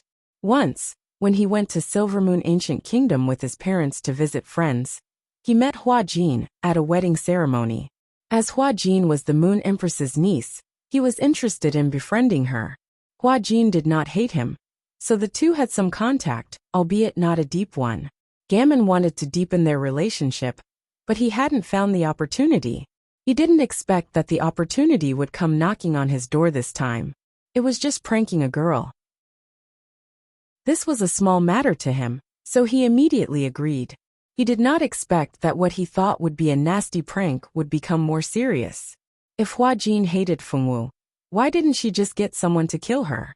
She was just a second-year student. Even if she was a 10th-seat student, how powerful could she be? With Hua Jin's status, it was too easy to kill such a little girl. However, she did not kill Fengwu. Instead, she came up with such a troublesome show to ruin her reputation and drive her out of school. Gammon could not tell what Hua Jin was thinking, nor could he figure out what she was thinking. Now that Hua Jin had something on him, he had no choice but to do it. Although he felt sorry for Fengwu, he had no choice but to do it in order to keep this secret. Fengwu did not know that Hua Jin had already thought of another vicious plan to deal with her. Furthermore, his method was cruel and ruthless. It was much better than even Rika's. These few days, the rumors about Fengwu had developed again. A few people who claimed to be Fengwu's suitors ran outside the second-year Swordmaster faculty to wait for Fengwu. These people were all tall, short, fat, and thin. Although they had different physiques, they all had good-looking faces. Chapter 555. Fengwu still didn't know that Hua Jin had already thought of another vicious scheme to deal with her. Moreover, his methods were cruel and sinister, much better than those of Eve and Rika. In the past few days, the rumors about Fengwu had developed once again. Several people who claimed to be Fengwu's pursuers ran to the second-grade Swordmaster department to wait for Fengwu. These people were all tall, short, fat, and thin. Although their physiques were different, they all had good-looking faces. According to these people, they had a romantic encounter with Fengwu at some place. And all of these men had fallen in love with Fengwu at first sight, which was why they had chased after her. This time, 5 or 6 men had appeared to pursue Fengwu. Each and every one of them, like Jia Mao, had expressed their unrepentance. Who would believe that there was nothing fishy going on? Fengwu had been in this school for almost 2 years. How come she had never had any pursuers before? She had only gone out to teach a class, and so many had appeared. Moreover, these pursuers ranged from 4th grade to 7th grade. One of them was even a 7th grade's 10th seat student. How could such a strong lineup of pursuers not be shocking? Among these pursuers, there were extremely talented commoners, as well as aristocrats with good family backgrounds. They all expressed their deep feelings for Fengwu. This time the entire 2nd grade was in an uproar. If there was a 7th grade pursuing Fengwu, it could be said that he had been careless and had mistaken a fish for a pearl. Why were so many upperclassmen interested in Fengwu at the same time? There was never a lack of smart people in this school. Some of the less smart ones would treat this as an interesting matter and talk to their elders or friends about it. They could also get pointers from their family or friends. This Fengwu had probably offended someone she shouldn't have offended, which was why the other party had come up with such a scheme to trick her. It was best not to get involved in this matter. Who knew what the person behind this was trying to do? It was best to stay away from it and be careful not to be implicated. In short, it didn't take long for most of the students in the school to know that Fengwu had offended someone she shouldn't have offended, so she ended up like this. Everyone thought about it and agreed. If someone were to pursue her, it would only mean that she had good luck with the opposite sex. That meant that she was charming. What did it have to do with others? How could things turn out like this? Ever since her suitor Gammon showed up, Fengwu's dark history had been exposed. She had a fiery temper since she was young, had low self-esteem and disrespected her elders. She used her family background to bully others. Even her cousins in the family were often bullied by her, until they could not raise their heads. She also had a messy private life. Before she was even an adult, she had already had illicit relationships with men. As for Xiaoye's child, there were rumors that he wasn't born from eating the pregnancy fruit. Instead, he was born from her shameless affair with a wild man. The reason why the school would step forward to protect Fengwu and push the blame of the child's birth onto the pregnant fruit was because the Feng family's master had reached some sort of agreement with the vice principal. That was why the school would step forward for Fengwu's matter. Looking at the other students in the school, if they were in the same situation, would the school step forward? The answer was of course no. The school wouldn't make a statement for a single student. However, when Fengwu was deeply involved in the rumors, the school stepped forward. Who would believe that there was no deal involved? It couldn't be that Fengwu was the vice principal, or the principal's illegitimate daughter, right? There was also Fengwu's entanglement with Mingxi at school, as well as her being together with the Jur all day long. It was all evidence of her being indecent and seducing men. In Fengwu's class, there was also Mo Gui, this little fresh meat, who was always protecting Fengwu. It wasn't that these kinds of rumors hadn't spread before, but they had never spread so quickly and so fiercely. Fengwu wasn't a big shot. She was just an ordinary second-year student, so some of the seniors didn't even know who she was. Thus, although Fengwu had received some nasty rumors in the past, it wasn't like this time, where the whole school's 7 grades knew about it. After all, this time, a 7th grade student was involved, so it was difficult for the other grades to not know about it. Someone wanted to deal with Fengwu, and wanted to deal with Fengwu. Moreover, this person had a lot of power behind him. In the whole school, there were only a few people who could mobilize a 7th grade student to do something like this. However, the friends of those people went to ask, and those who had the power to do this refused to admit that they were behind it. Thus the question was, if it wasn't them, then who could it be? Unknowingly, the direction of the rumors in the school had shifted from Fengwu to the person behind this. Notre Dame du Starlight, inside Huajin's room. Bam! Huajin threw a vase to the ground with great force. Fortunately, she remembered to set up a soundproof barrier when she was angry. Otherwise, she would have alarmed others. After smashing a few vases and destroying a few paintings, Huajin immediately used the communication crystal to contact Gammon. Gammon was also angry. When he saw that Huajin was looking for him, he immediately returned to his room and picked up the call. What's wrong with you? Why did you find so many people to woo Fengwu? Don't you know that there are too many people, and it's obvious that it's fake? Do you think that those who can read Notre Dame du Starlight are idiots who can be played by you? Now there are already many people in the 7th grade who are curious about the person behind me. They want to know who is behind this. Fortunately, those people are just curious and have no intention of interfering. Can't you think before you do something? Gammon was also furious. Now the entire 7th grade was looking at him strangely. There were many curious gazes staring at him, which annoyed him immensely. All of this was caused by Huajin. He even wondered if he had bet on the wrong person. Could such a vicious woman like Huajin really become the Moon Empress? It was said that because Moon Emperor had the aura of the body, and his body was baptized by the moonlight every day, he only liked pure and kind humans, and had an obvious ability to sense good and evil. Would Moon Emperor, who had such an ability, like a vicious woman like Huajin? He did not think too much about it in the past, but now that he thought about it, he really regretted hugging the wrong person. Now he was in a difficult position. What did you say? You didn't invite those people? Huajin's expression changed. She could not even be bothered with Gammon's disrespect. Since she was young, this lady had felt that with her relationship with her auntie, she was the future Moon Empress. Since she was young, she had held herself to the standards of the Moon Empress. When she was outside, she also put on airs and felt that those noble ladies were not qualified to be friends with her, the future Moon Empress.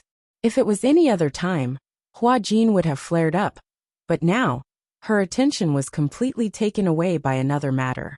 She could not even be bothered with Gammon's complaints. I invited them, Wasn't it you? After venting his anger, Gammon realized that something was wrong. Hua Jin said that she did not invite them, nor did he call them over. Then where did those people come from? Was Fengwu really that popular? Chapter 556. I invited them. Wasn't it you? After venting his anger, Gammon realized that something was amiss. Hua Jin said that I didn't invite them, nor did I call them over. Where did these people come from then? Is Fengwu really that popular? Gammon rejected this conjecture as soon as it surfaced. During his time with Fengwu, he really could not tell that the girl had the potential to become a heartthrob. How could it be me? I'm not that stupid. Hua Jin yelled back. Her heart was in a mess now. Who was it? Who was ruining her plan? Hua Jin and Gammon racked their brains, but still could not figure out who was secretly helping Fengwu. Meanwhile, in Ajur's dormitory, Gue and Ajur raised their glasses and clinked glasses. That woman, Hua Jin, can't do anything now. Didn't she find people to Wuxia Wu? Let's help her find a few more. Haha, let's see what she can do now.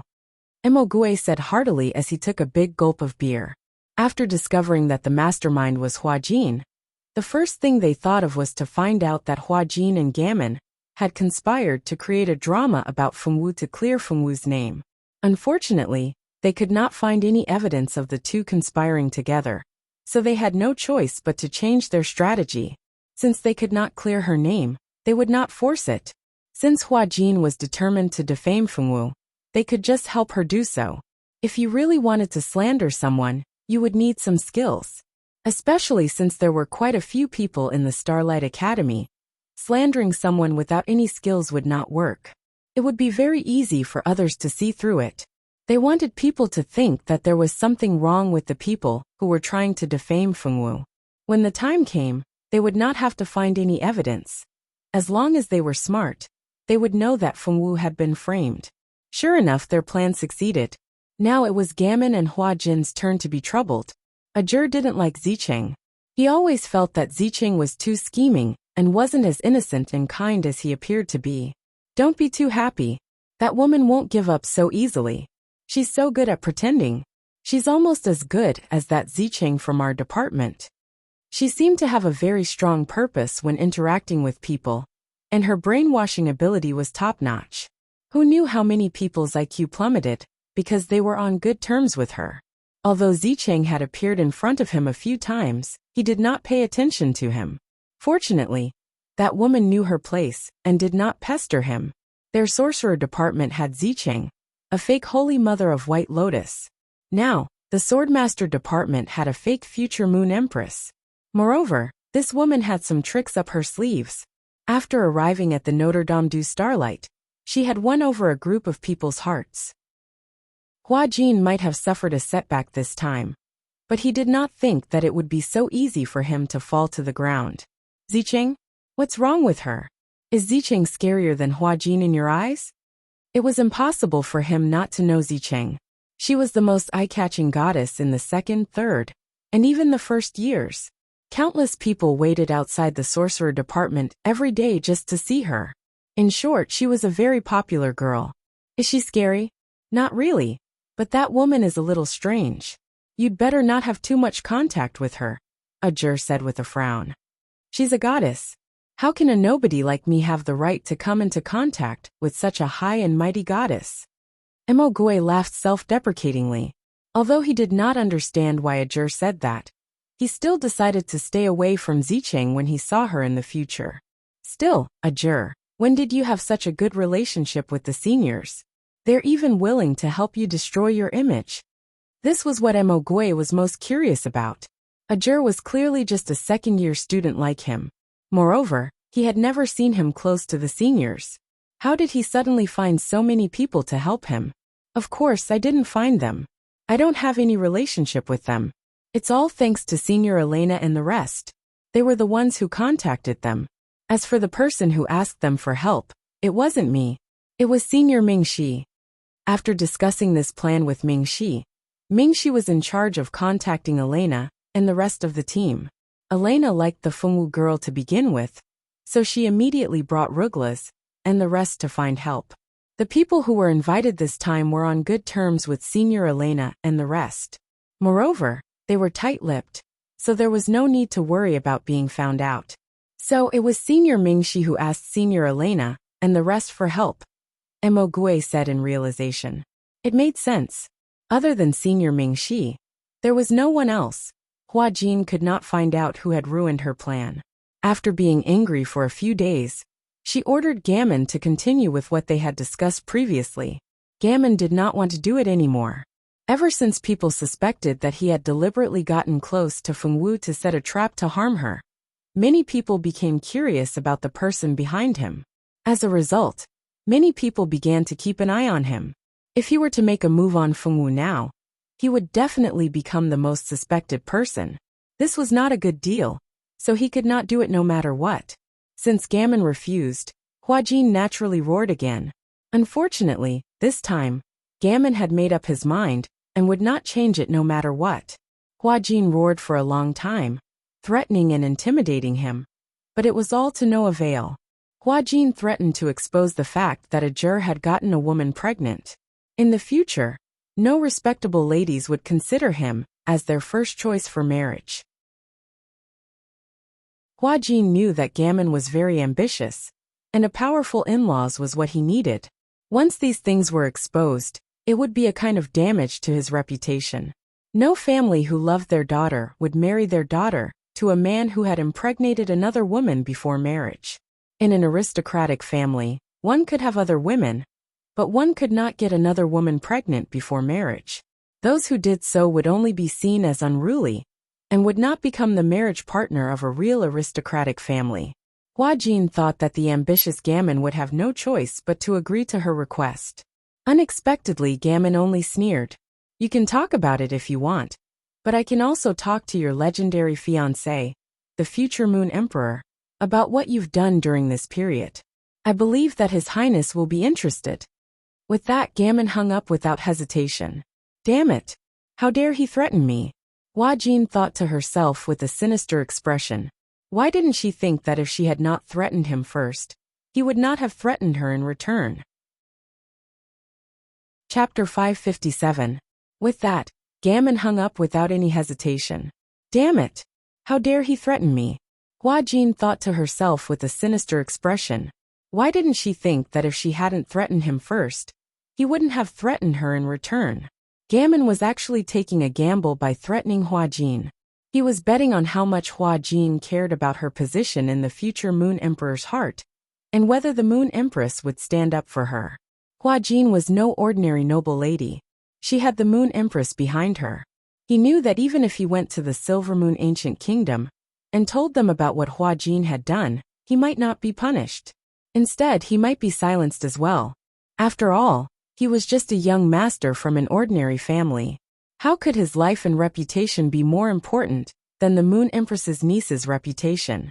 However, after seeing Hua Jin's reaction, he somewhat understood. It seemed that the future Moon Emperor did not have any feelings for her, and the Moon Empress did not dote on her as much as she claimed. If she was really so confident they would protect her no matter what he did, why would she show any signs of panic? It seemed that he had won the gamble. Gammon knew that, at least for the time being, this future Moon Empress would not come looking for him again. As for whether Hua Jin would look for someone else, that had nothing to do with him. He was already thankful that he could extricate himself from this mess. After Gammon hung up on her, Hua Jin was so angry that she smashed everything in the house. 2 hours later, when she was almost done venting her anger, she finally managed to contact another person. Help me do something. I'll get you that thing you want. It was unknown what the person on the other end said. But in the end, Hua Jin hung up with a smile on her face. Fengwu did not know that another conspiracy was about to happen. She was now holding an invitation in her hand in a daze. It was a wedding invitation with her name written on it, and the words, "Please be present at the wedding." Do you have relatives getting married? Sealer snatched the invitation from Fengwu's hand and flipped it open curiously. On the 12th of this month at Blue Moon Castle, a grand wedding will be held. Miss Fengwu, please be present at the ceremony. What the hell is this? What kind of wedding invitation is this? This is the first time I've seen such a casual wedding invitation, Silda said, making a fuss over nothing. Don't tell me who the bride and groom are. What kind of wedding invitation is this? This is my first time seeing such a casual wedding invitation. Even Annika came over. She could tell that there was something wrong with this wedding invitation. Under normal circumstances, who would not even write the name of the bride and groom? Only an address? It would be strange if anyone would go. Xiaowu, don't go. What Blue Moon Castle? I've never heard of such a place. It might be a trap set up by someone to lure you into their trap. Silda recalled the storm that targeted Fengwu not long ago. That storm had finally subsided, and he could not afford to cause any more trouble. Fengwu nodded obediently, indicating that she would not go. This wedding invitation had a very uncomfortable aura on it, and Fengwu did not like it at all.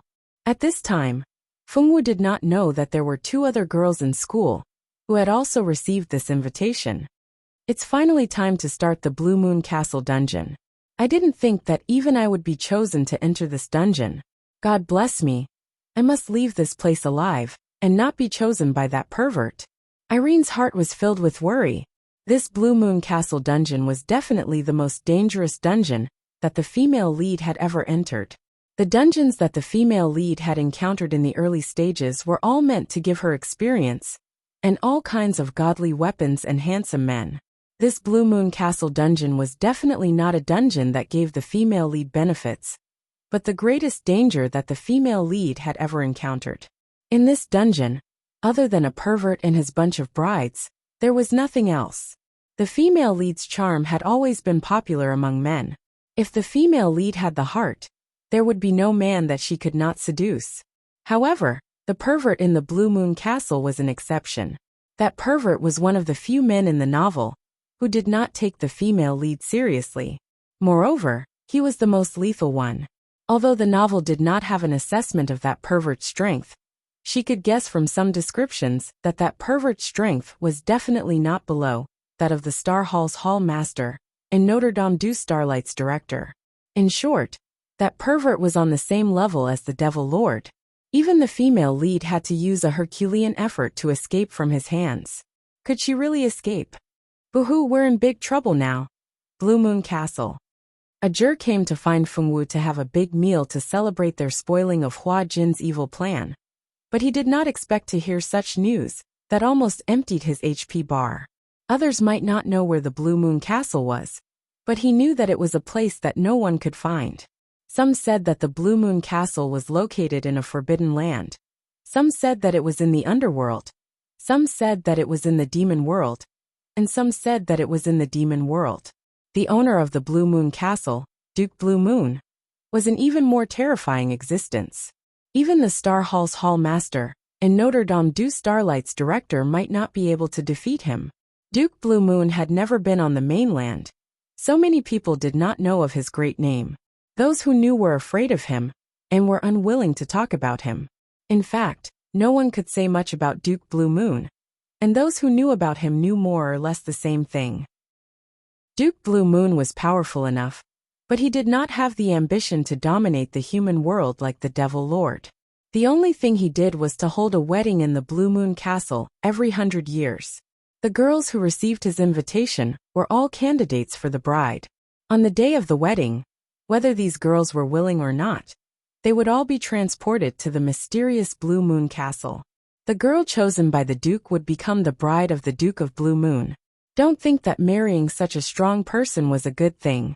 In fact, the girl who was chosen would be made into a puppet by the perverted Duke after the wedding. Then, she would become part of Duke Blue Moon's collection, and even her soul would be imprisoned there forever.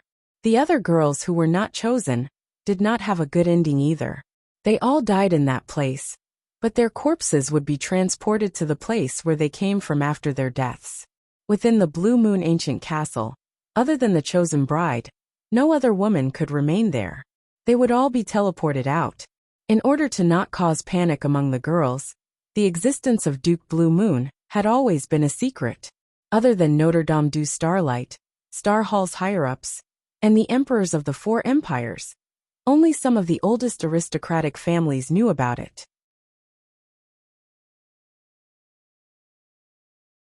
Chapter 558. Within the Blue Moon Ancient Castle, other than the chosen bride, no other woman could remain there. They would all be teleported out. In order to not cause panic among the girls, the existence of the Blue Moon Duke had always been a secret. Other than the Notre Dame du Starlight, the Star Hall's upper echelons, and the 4 great empires' emperors, only a few ancient aristocratic families knew about it. It wasn't that no one wanted to eliminate the Blue Moon Duke, but the location of the Blue Moon Castle was too secretive. No one knew how to get there, so even if they wanted to fight they couldn't. This time, Fengwu received an invitation from the Blue Moon Duke. As an insider, Ajur expressed that he was in a bad mood. That was the Blue Moon Duke. As long as the bride was chosen by the Blue Moon Duke, no one would be able to leave alive. Blue Moon Castle. In the past, there was a noblewoman who received an invitation. She tried her best to escape the fate of being taken to the Blue Moon Castle. She placed her invitation card on her personal maid. When the time was up, she hoped that her maid could replace her and be sent into the Blue Moon Castle. Unfortunately, the one who was sent to the Blue Moon Castle was still her. Even if she didn't have the invitation on her, the one who was taken away was still the person invited on the invitation. There were also people who tried to destroy the invitation. Unfortunately, they didn't know what material the invitation was made of. It was impervious to fire and water, so it couldn't be destroyed. In the hearts of all the women who knew about it, the Blue Moon Castle's wedding invitation was undoubtedly the death notice of the Grim Reaper. It made people's expressions change, and they were terrified. There were even some girls who couldn't accept this fact and couldn't stand the pressure. They killed themselves before going to the Blue Moon Castle. Now that Fengwu received an invitation that symbolized the arrival of the Grim Reaper, how could Ajur not be frightened? Even if he believed that he wasn't afraid of anything, he had to admit that compared to those old monsters who had lived for God knows how many years, his strength was really not enough. What's wrong? Fengwu blinked in confusion. Ajur's sudden roar gave the Fengwu girl a fright. The young girl opened her big black eyes wide, revealing a serious look in her eyes. Xiao Wu, you're in big trouble. Ajur also knew that this kind of thing could not be hidden. Instead of hiding it, it was better to tell the Fengwu girl from the beginning, so that she could be mentally prepared. Therefore, after thinking for only 3 seconds, Ajur decided to tell Fengwu everything. After all, as the person involved, Fengwu had the right to know. While Ajur was telling Fengwu about the Blue Moon Castle, Zicheng was holding the same wedding invitation in puzzlement. She didn't have any friends who lived in a place called Blue Moon Castle. Who sent her an invitation? No matter how hard he tried, Zicheng couldn't figure out who it could be. Since she couldn't figure out who sent the invitation, she didn't think too much about it. She casually placed the invitation on the table and left the dormitory. She chatted and laughed with Eve and the others as they went out to eat. Such a big thing happened to Fengwu. Of course, it was impossible to hide it. At the first moment, Ajur made the decision to inform Mingxi. After Mingxi knew what had happened, a heavy look flashed across his eyes. If it wasn't for Ajur mentioning it, he would have forgotten that the 100-year period had arrived. It was time for the Duke of Blue Moon to choose a bride. His little girlfriend was actually chosen by the Duke of Blue Moon. This could be said to be a heavy blow to Mingxi. What kind of person was the Duke of Blue Moon? As the successor of the Silver Moon Ancient Kingdom, Mingxi couldn't possibly not know. He was even more clear about what it meant to receive an invitation. He clearly knew that by the time the invitation was sent to Fengwu, it was already too late. No one could stop Fengwu from being taken away, not even his imperial father. However, the Blue Moon Castle wasn't a place that was impossible to go. As long as there was a moon, it wasn't a forbidden area for the Silver Moon Ancient Kingdom.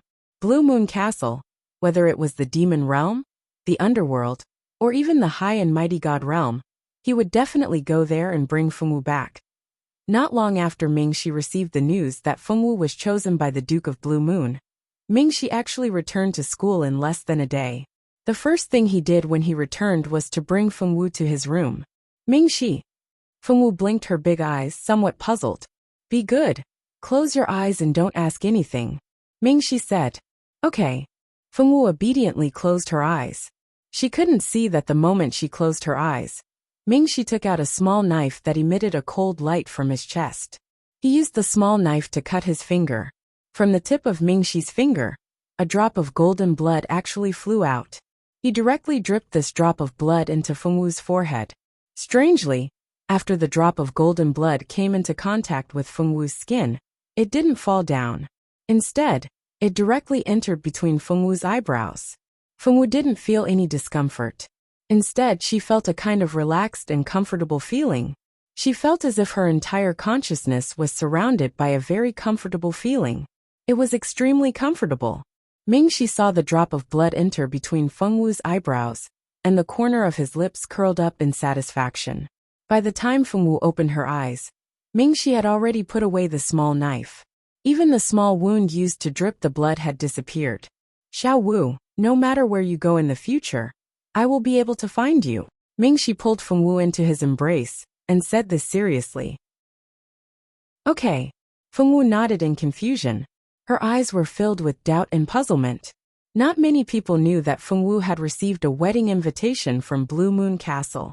Other than Mingxi and Ajur, who knew the true meaning of this wedding invitation. Everyone else treated it as an ordinary wedding invitation. Hua Jin also didn't know that Fengwu had encountered a huge crisis. If she was unlucky, Fengwu might have to stay in Blue Moon Castle forever, without needing her to do anything. She was still planning to remove Fengwu from Mingxi's heart forever, so that Mingxi wouldn't care about her anymore. 3 days before the date on the invitation, Fengwu and the two ladies, Annie and Zilda, went shopping for clothes outside the school. It was said that a woman's wardrobe was always lacking a piece of clothing. This saying wasn't false at all. Zilda was fine as she walked the path of a tomboy, but Annie was definitely a normal beauty. This lady's favorite thing to do was to shop for clothes and all kinds of cosmetics and skincare products. Ever since Zicheng came to this world, he had developed Earth's culinary culture in this place. In addition, he had also incorporated modern fashion design concepts and designed many clothes that were madly loved by the women of Heavenly Wind. He also had women's cosmetics and skincare products, which were the main reason why she was able to earn a lot of money. Chapter 559. Ever since Zicheng came to this world, she developed Earth's culinary culture in this place. She also combined modern fashion design concepts and designed many clothes that were madly loved by the women of Heavenly Wind continent. She also designed women's cosmetics and skincare products, which helped her earn a lot of money. She even dabbled in the design of jewelry. The current Zicheng was already a very wealthy woman.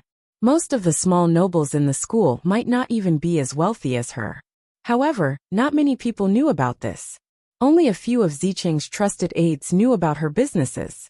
The place where Fengwu and the rest came to buy clothes was a clothing store opened by Zicheng in the central city, called Shangyi Pavilion. The interior of the store was very high-end. When the three of them entered, there were many customers looking at clothes. The female staff in the store were all wearing the same uniform with a smile on their faces, giving people a feeling of being at home. Once Anika entered the store, she ran to choose clothes. Although Zilda was a tomboy, she was still very nervous about her face. Thus, she also went to the store next door to choose some sunscreen products. Swordmasters often practiced their swordsmanship outdoors, so their skin was either darker or a healthy wheat color. There were very few women who had truly fair skin. Fengwu's snow-white skin was also very rare in the swordmaster department. After all, not every girl was born beautiful, and wouldn't get tan no matter how much they tanned. If one was afraid of getting too dark, skincare was very important. Zicheng's store's set of essential sunscreen products for female swordmasters had been popular ever since they were put on the shelves. Don't think that these sunscreen products were the same as the ones on Earth. This was a high-grade formula that she bought from the system store with points. The sunscreen effect was superb, which was why it was so popular. To be honest, in Heavenly Wind continent, there was no market for those expensive sunscreen products that didn't have obvious effects. This was a magical world. If you couldn't let people see the effects as soon as possible, who would buy your things? In short, because Zicheng had the system as a cheat, he was like a fish in water in the Heavenly Wind continent, earning a huge sum of money. Seeing that they had all left, Fengwu stood there for a minute, then decisively turned around and went straight to the stall selling stinky tofu not far away. This stinky tofu was naturally made by Zicheng, and it was sold very well. It was unknown how many people liked to eat it, and if they wanted to buy a portion every day, they would have to line up in a long line to buy it. After waiting in line for more than 20 minutes, Fengwu successfully bought a portion of stinky tofu. She sat in front of the Shangyi pavilion and ate with relish. After eating the last piece of stinky tofu, Fengwu was thinking about whether or not she should buy a big meat bun to eat. However, she didn't expect that someone would block her way. The one who stopped Fengwu was not a bully, nor was it a handsome man trying to hit on her. Instead, it was a kid who did not even reach the height of Fengwu's thigh. "Big sister, there's a big brother who wants me to give this to you," the little fellow said in a childish voice as he took out an envelope. Seeing Fengwu expressionlessly accept it, the little fellow immediately turned around and ran away. Fengwu opened the envelope in confusion. Inside was a piece of blank paper, and it was signed by Mo Gui. It said that Mo Gui wanted to meet her outside the city, and that he had something important to tell her. Fengwu fell silent, then decisively called Mo Gui. Mo Gui had just finished his daily training and returned to the dormitory. He hadn't even had the time to take a bath or eat a good meal when he received the Fengwu girl's request for training. "Xiao Wu, what's the matter?" Mo Gui weakly answered the call. "Forgive him, but he really didn't want to talk. He was so tired that he couldn't even climb the stairs. In order to increase his stamina, he had to do some extra training every day. This training list was drawn up for him by his teacher out of kindness. Although he had always suspected that his teacher was purposely trying to prank him, it was a pity that he didn't have any drama to prove it. "You were looking for me?" Fengwu asked. "No. When did he look for Fengwu? Didn't he just see her in class this morning?" Mo Gui blinked in confusion, not understanding why the Fengwu girl would ask this. "You wrote this?" Fengwu expressionlessly waved the letter in her hand. "What's this? Open it, and let me take a closer look." Mo Gui's expression changed. He realized that something was wrong. Could it be that some grandson wanted to use his name to swindle the Fengwu girl? The Fengwu girl obediently opened the letter, so that he could clearly see what was written on it. After reading the 10 lines, Mo Gui felt unwell. There really was a grandson who dared to use his name to swindle the Fengwu. "I definitely didn't write this. Xiao Wu, don't believe any letters like this in the future. If I wanted to find you, I would have used the communication crystal to contact you. Why would I write a letter? Also, it doesn't look like my handwriting." Mo Gui was quite angry. Someone actually used his name to scheme against Fengwu. This was simply unforgivable. If he found out who did it, he would definitely beat the person up so badly that even their mother wouldn't recognize them. No matter how bloody and violent he felt, he hurriedly said a bunch of things to the Fengwu girl. He was afraid that the ignorant girl would be tricked by those vicious swindlers. "I know you didn't write it," Fengwu said. "Ah, how could you tell?" The Fengwu girl had actually become smarter. She could even tell that the letter wasn't written by her. Mo Gui felt that it was incredible. "Your handwriting isn't that good," the Fengwu girl said in all seriousness, and even nodded her little head seriously.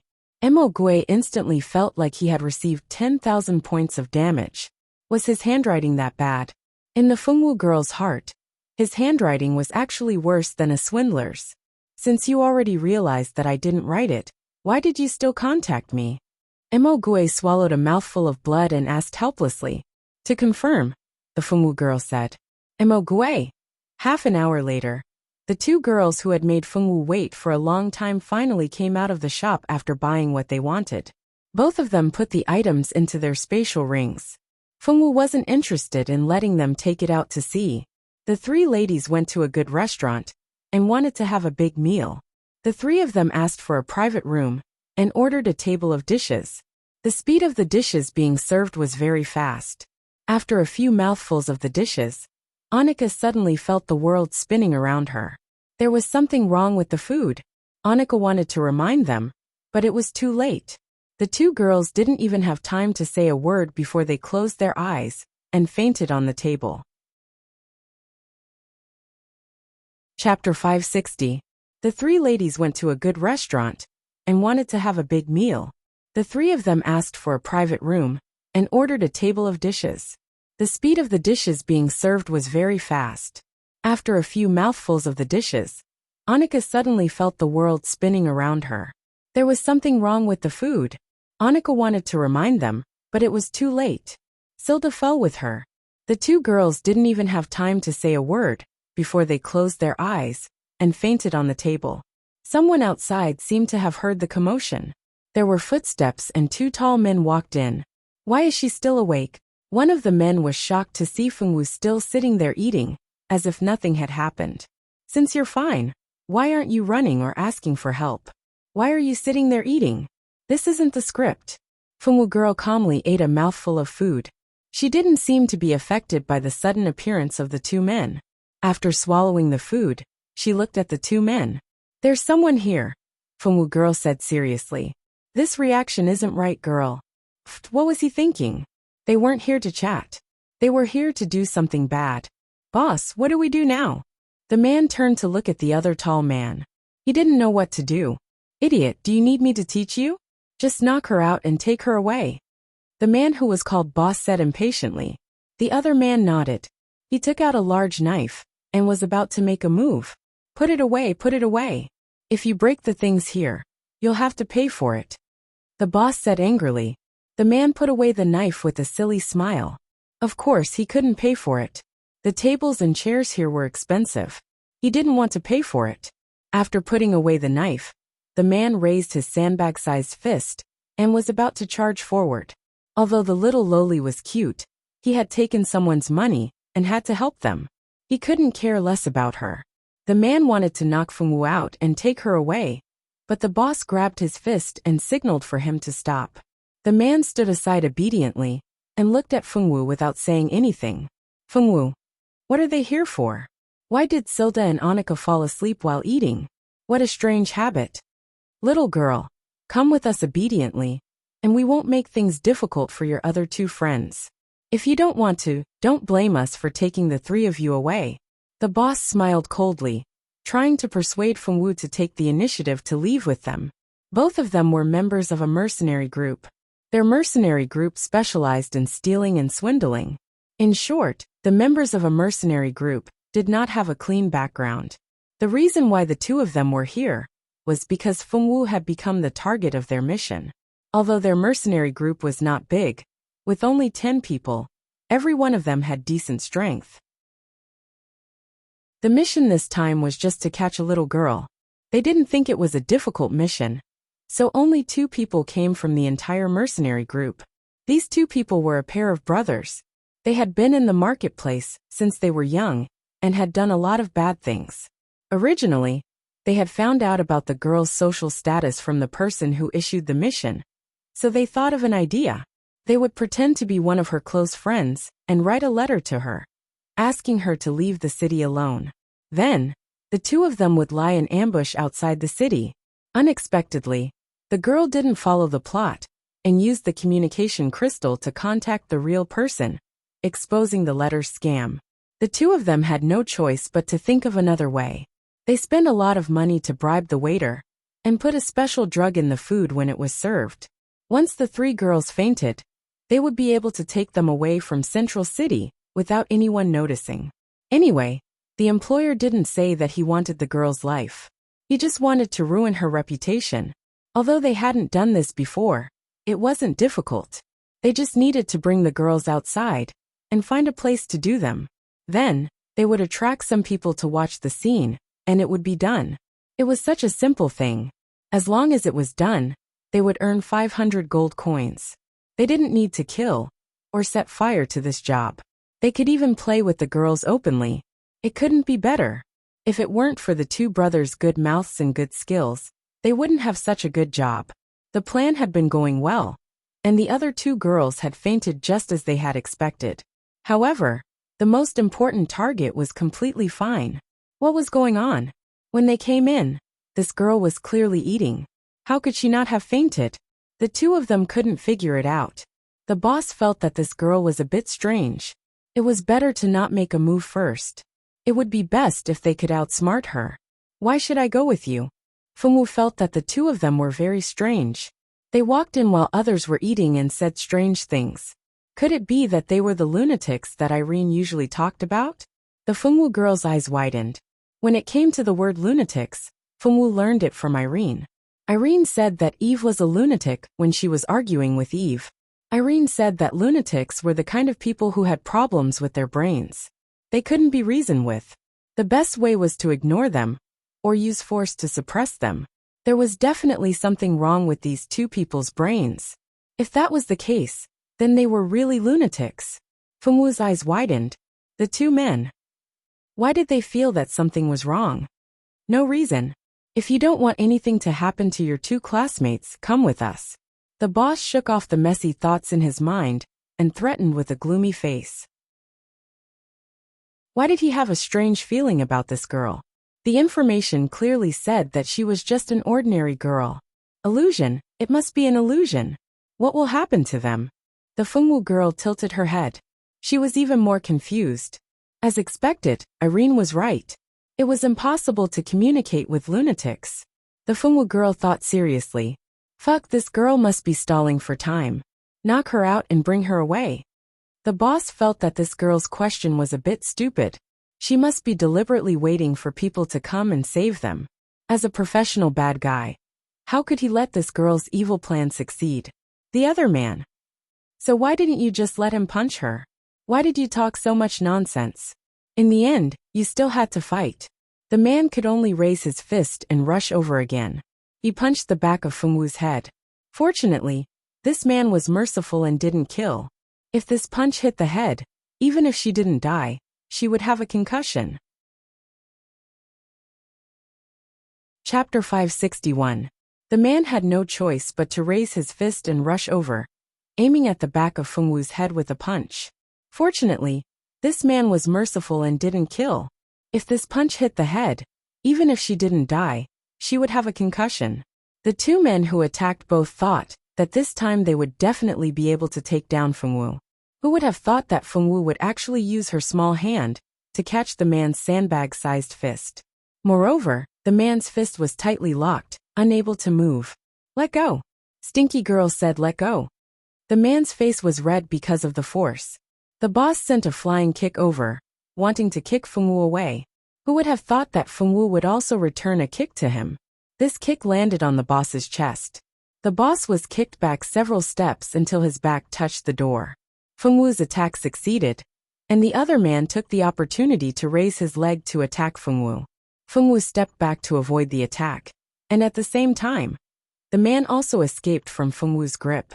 This stinky girl is not easy to deal with. The man said in a deep voice, "Let's go together." The boss spat and rushed forward together with the man. The three of them began to fight in this small private room. 5 minutes later, the two men had exchanged more than 10 moves with Fengwu and were kicked to the wall to become murals. Knowing that they were no match for her, the two men had no choice but to retreat from the door. The two men had already set up a soundproof barrier outside the room when they entered, so no matter how fierce the fight inside was, the people outside couldn't hear it. This was the reason why after fighting for so long, no one came to watch the show. When the two men ran outside, they attracted the attention of many people. At this time, people noticed that something seemed to have happened in one of the private rooms. The person in charge specially sent a waiter to watch the show. When he figured out what had happened, he couldn't help but apologize. Their restaurant's dishes were drugged. If it wasn't for the fact that one of the girls didn't fall for it, the 3 girls would have had an accident in their restaurant. This was not a small matter. The person in charge waived the meal fee and gave them a VIP card to help them get over the shock. Only then did the matter pass. As for Silda and Anika, they were also woken up by the potion sent by the person in charge. The traitorous waiter was also caught by the person in charge. He would definitely not have a good ending. Even after they returned to the dormitory, Silda and Anika's faces were still dark. Both of them were still traumatized by the fact that they had almost been raped. The 2 girls started cursing as soon as they walked out of the shop. They didn't stop even after they went back to their dorm room. It was as if they wanted to curse the 8 generations of ancestors of the person who attacked them. Fengwu ignored them. She returned to her room and began to communicate with Mingxi. Although Mingxi had already returned to school, the two still maintained the habit of writing to each other every night. Every night, they would chat for a long time before they went to bed. When Mingxi found out that Fengwu had almost been taken away in the afternoon, his expression turned ugly. Although he did not know who instigated this, it could only be those who had a grudge with Fengwu. The person that Mingxi suspected the most was his cousin Hua Jin. If it was really her, then he would settle old and new scores. In short, he would never allow Hua Jin to do whatever she wanted. At this moment, Hua Jin still did not know that her impression of Mingxi had already hit rock bottom. She was still bent on toppling Fengwu and replacing her. At this moment, in another room of Notre Dame du Starlight, a beautiful man with tawny hair was elegantly drinking red wine from a wine glass. In front of him, a woman was drinking a pleasant song not far away. Another woman was pouring wine for him and occasionally feeding him a grape. Another woman was massaging his thigh with her fair, jade-like hands. At this moment the man suddenly frowned. "You may leave." The man smiled elegantly and said lightly, "Yes." The 3 women bowed and left the man's room in an orderly manner. The 3 women went downstairs and greeted the man's 3 roommates with normal expressions. They put on their cloaks and left calmly, leaving the 3 men shaking their heads and sighing in the living room on the first floor. Why is he so popular with women? It's a miracle that he's dating 3 women at once, and they haven't fought with each other. If you have a family background like his, you can do it too. Those women are just after money and power. The voice was full of disdain. "You're just jealous, aren't you?" Someone joked. "What's there to be jealous of? They're just women who are willing to do anything for money. I wouldn't want them even if they were given to me. Let's not talk about them. Let's talk about something else." The 3 men downstairs changed the topic and stopped talking about someone's girlfriend. At this moment, on the second floor, the brown-haired man's eyes revealed a faint displeasure. "You failed." The man's voice was very calm. There was no trace of anger at all. However, the person on the other side of the communication crystal knew that the man was angry. He shrunk his neck and his face was pale. "Yes, give us another chance. This time we'll succeed. I promise." The man on the other side repeatedly promised. "Yes, this is your last chance. If you still don't succeed, you know my rules. I never keep useless people under me." The brown-haired man said casually. The man on the other side wiped the cold sweat off his face until he hung up the communication. He was the leader of the Hound mercenary group. There were 10 people in their group. Every member was at the bottom of society. They had to do many bad things that went against their conscience in order to survive. He was no exception. Until 5 years ago, he was lucky enough to meet a man. This man gave him a sum of money and let him form this mercenary group. They specialized in taking on some shady business. There were 2 ways for mercenary groups to take on business. One was to directly go to the mercenary union to take on missions. Those missions were usually issued by certain families or individuals. The mission content was varied, and there were all kinds of missions. As for the Hound mercenary group, they used the second method to accept missions. They had a special channel to accept missions that ordinary people wouldn't accept. These missions were all shady, and the people who issued these missions weren't good people, but they were generous. In the mercenary union, taking on a small mission was only a dozen or so gold coins.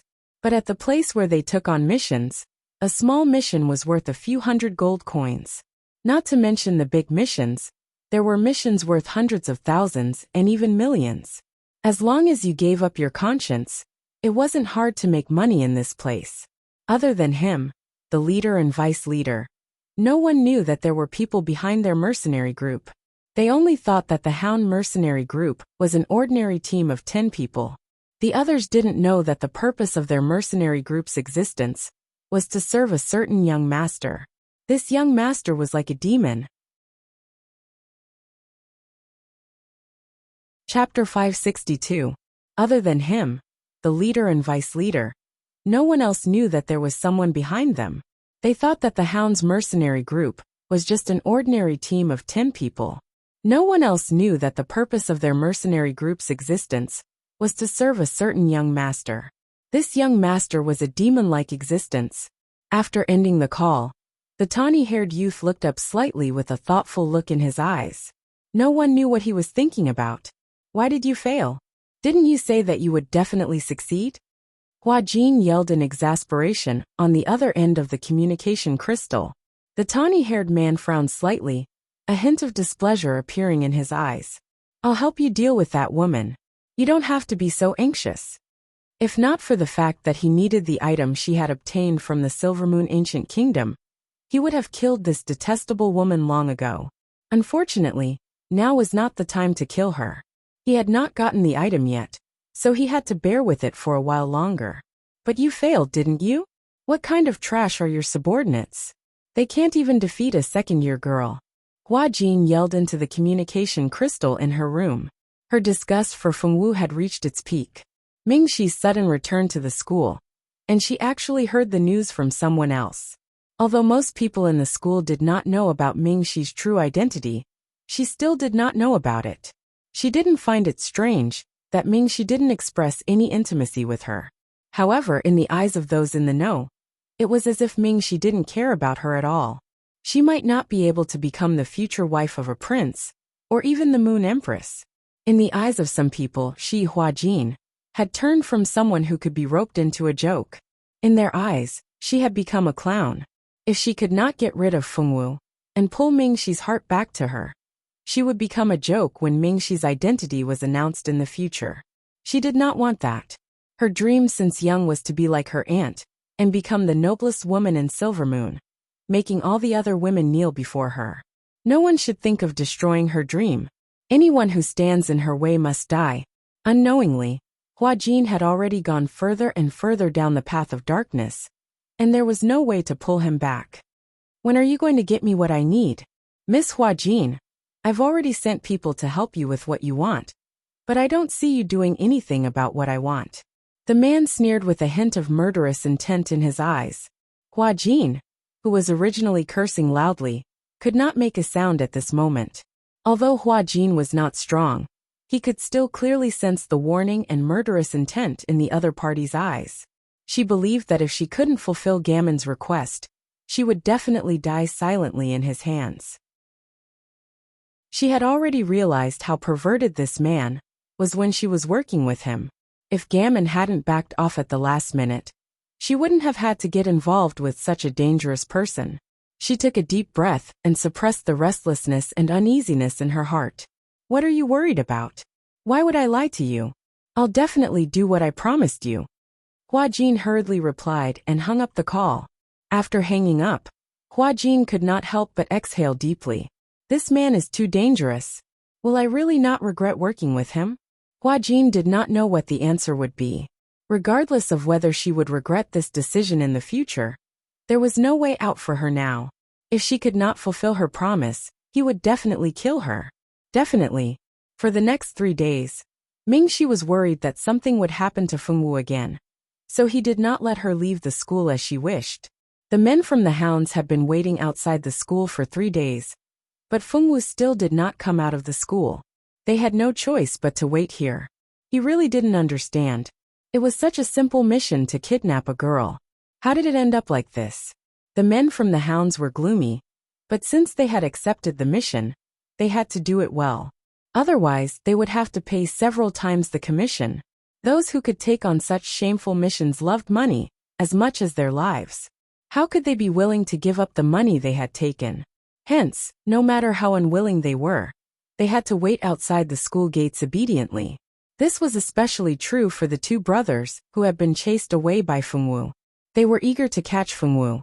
Fengwu had caused them to be scolded like dogs by their leader. If they did not take revenge for this, how could they continue to live in the mercenary group? Fengwu was unaware that she had become the target of the entire mercenary group. 3 days passed unknowingly, and the date on the wedding invitation gradually arrived. To avoid unnecessary chaos, Mingxi helped Fengwu apply for a leave of absence and brought her to a private suite outside the school. This suite was Mingxi's private property in Central City. Usually when he wanted some peace and quiet, he would stay here for a period of time. Very few people knew about this suite. Only those whom Mingxi trusted knew where it was, and Huajin obviously did not know. Duke Blue Moon's matter was a secret that couldn't be revealed. In order to not cause panic, the Star Hall didn't publicize this matter. Even the families whose families had been killed by Duke Blue Moon were warned. Because of this, nobody dared to talk about it outside. No one knew how the Duke of Blue Moon had taken her away. A person disappearing from the school without a reason was bound to cause a great deal of panic. However, the Duke of Blue Moon was too powerful for ordinary people to deal with. In order to avoid unnecessary trouble, Mingxi wisely decided to take her out of the school. However, Mingxi did not know that Fengwu was not the only one who had received the wedding invitation from the Duke of Blue Moon in Notre Dame du Starlight. Including Fengwu, there were a total of 3 people. With such a big thing happening, Mingxi could not hide it from the vice principal and the rest. Hence, Fengye was sent to the vice principal's house for foster care. The vice principal then reported this matter to the principal, who expressed that he could not solve this matter.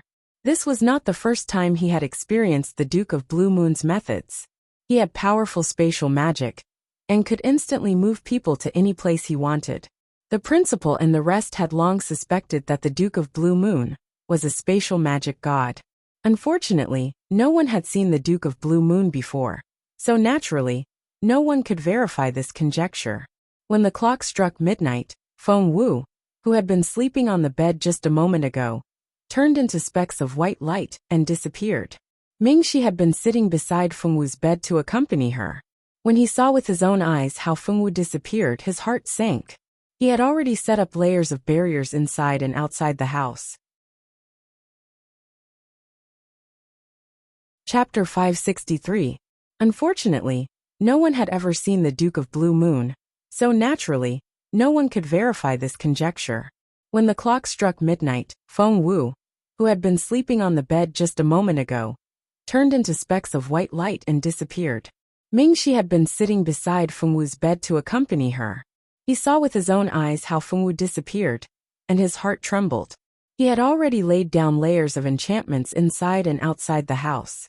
During this time, he had not been idle while recuperating at home. Instead, he had been using the cultivation method passed down from generation to generation to constantly improve his strength. His strength had increased a lot compared to a few months ago, especially the power of enchantments. He was confident that even the nobles of the demon realm and the blood-kindred prince would not be able to easily break through the enchantments he had set up. He did not expect the Duke of Blue Moon to easily break through the enchantments he had set up and take Fengwu away. Mingxi clenched his fists, and even his fingernails unconsciously dug into his flesh. Xiaowu, I will find you. Wait for me. Mingxi's eyes were firm and distant. He raised his head to look at the bright moon hanging high in the sky. The bright moon hanging high in the sky emitted a soft radiance. It was like layers of light screens that spread out in all directions. Unfortunately, no one noticed the changes in the moonlight at this moment. Fengwu was woken up by bursts of crying. When she opened her eyes, the first thing she saw was a black sky. There were no stars in the sky, only a big blue moon. This blue moon seemed to have some kind of demonic nature, causing people to feel a deep sense of fear from the bottom of their hearts. Why am I here? Wasn't I sleeping at home? What's going on? A woman's cry sounded. Is there anyone here? Is there anyone here? Someone began to shout in a panic, hoping that someone familiar would appear by her side. However, she was destined to be disappointed. Stop arguing. There must be a reason why we are here. Everyone think about it. Did something strange happen before we came here? There was a girl who was relatively calm. She loudly interrupted the crying of the other 2 girls, and then calmly said, "Where is this place? Why am I here?" Another person woke up. The girl who had just woken up said in a daze, "What's going on? Who are you people? What do you want to do to me?" A voice with a hint of rudeness was heard. Obviously, it was a girl who was rather favored at home. Irene and Zicheng were also among the girls, but they didn't say anything. They just stood together. Irene was the first to notice Fengwu. She quickly walked over and helped Fengwu up from the grass. You also received Duke Blue Moon's wedding invitation? Irene asked in surprise. Irene didn't expect that Fengwu would receive an invitation from the Duke of Blue Moon. Fengwu didn't exist in the original novel. Fengwu didn't participate in the Duke of Blue Moon's dungeon. In the original novel, there was no such person by Zicheng's side. She had long suspected Fengwu's identity, but after probing many times, she found that Fengwu didn't have any knowledge of modern times. It wasn't until she came into contact with her more that she realized that she might have been wrong from the beginning. Feng temporarily didn't transmigrate from modern times like her, nor was she a reborn person. Instead, she was a transmigrator from ancient times. She had made this discovery after a long time of probing. When she first discovered it, she even felt that there was nothing left to live for. What was wrong with this world? It was one thing for the original female protagonist to be a transmigrator, but now she was the female protagonist. She and Fengwu had transmigrated, and Xiazhua had been reborn. If Xiazhua's rebirth was the result of the world's natural evolution, then Zicheng had to transmigrate as the female lead, because this was a requirement of the plot. Then why did she and Fengwu come here? Why did she and Fengwu transmigrate to this world? She was sure that Fengwu hadn't even read the novel with Zicheng as the female lead. It could be said that she had nothing to do with this world. Irene couldn't figure out why Fengwu had transmigrated. She couldn't ask Fengwu this question because Fengwu had Ming Shi, the big boss, by her side. He was the future Moon King, so it was better not to think of him as her. Because of this idea, Irene had never exposed her identity as a transmigrator in front of Fengwu. Fengwu also didn't think so much. Now that she saw Fengwu in the territory of the Duke of Blue Moon, Irene was shocked. She didn't know if the Duke of Blue Moon and Blue Moon did it on purpose. If it wasn't for the fact that the Duke of Blue Moon couldn't marry a man, would he have brought the reborn Xiazhua in as well?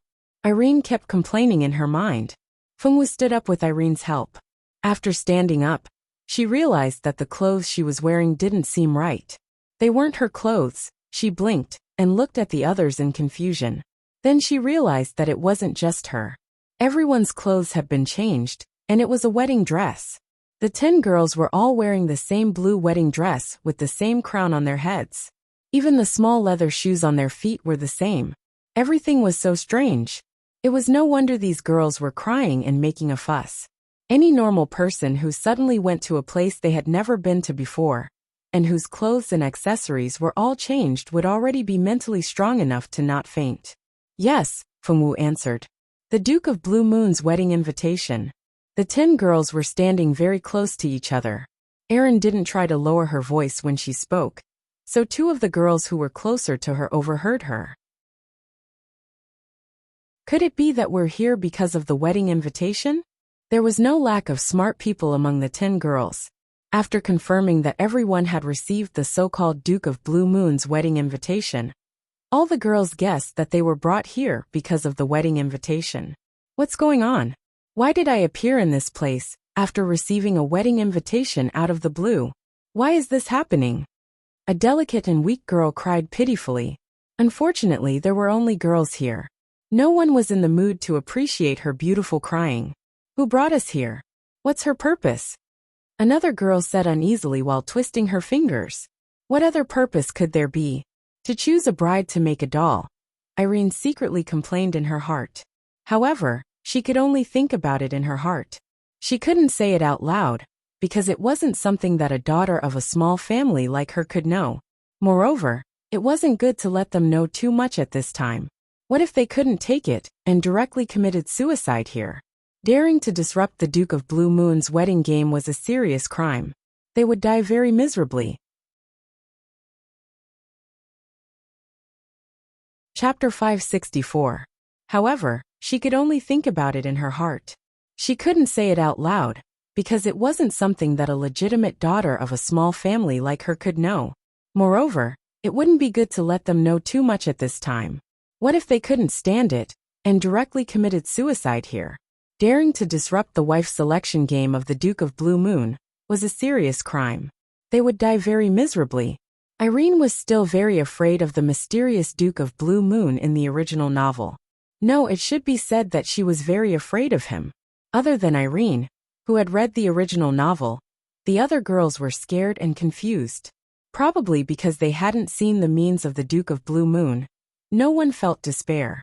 Ladies, welcome to the Blue Moon Castle. I am the manager of the Blue Moon Castle, Mo Yen. Here. I sincerely welcome you ladies on behalf of the Duke. At some point, a man in a black robe appeared not far away from the 10 girls. This man had black hair and looked to be in his 40s. He walked silently. No one knew how long he had been standing there.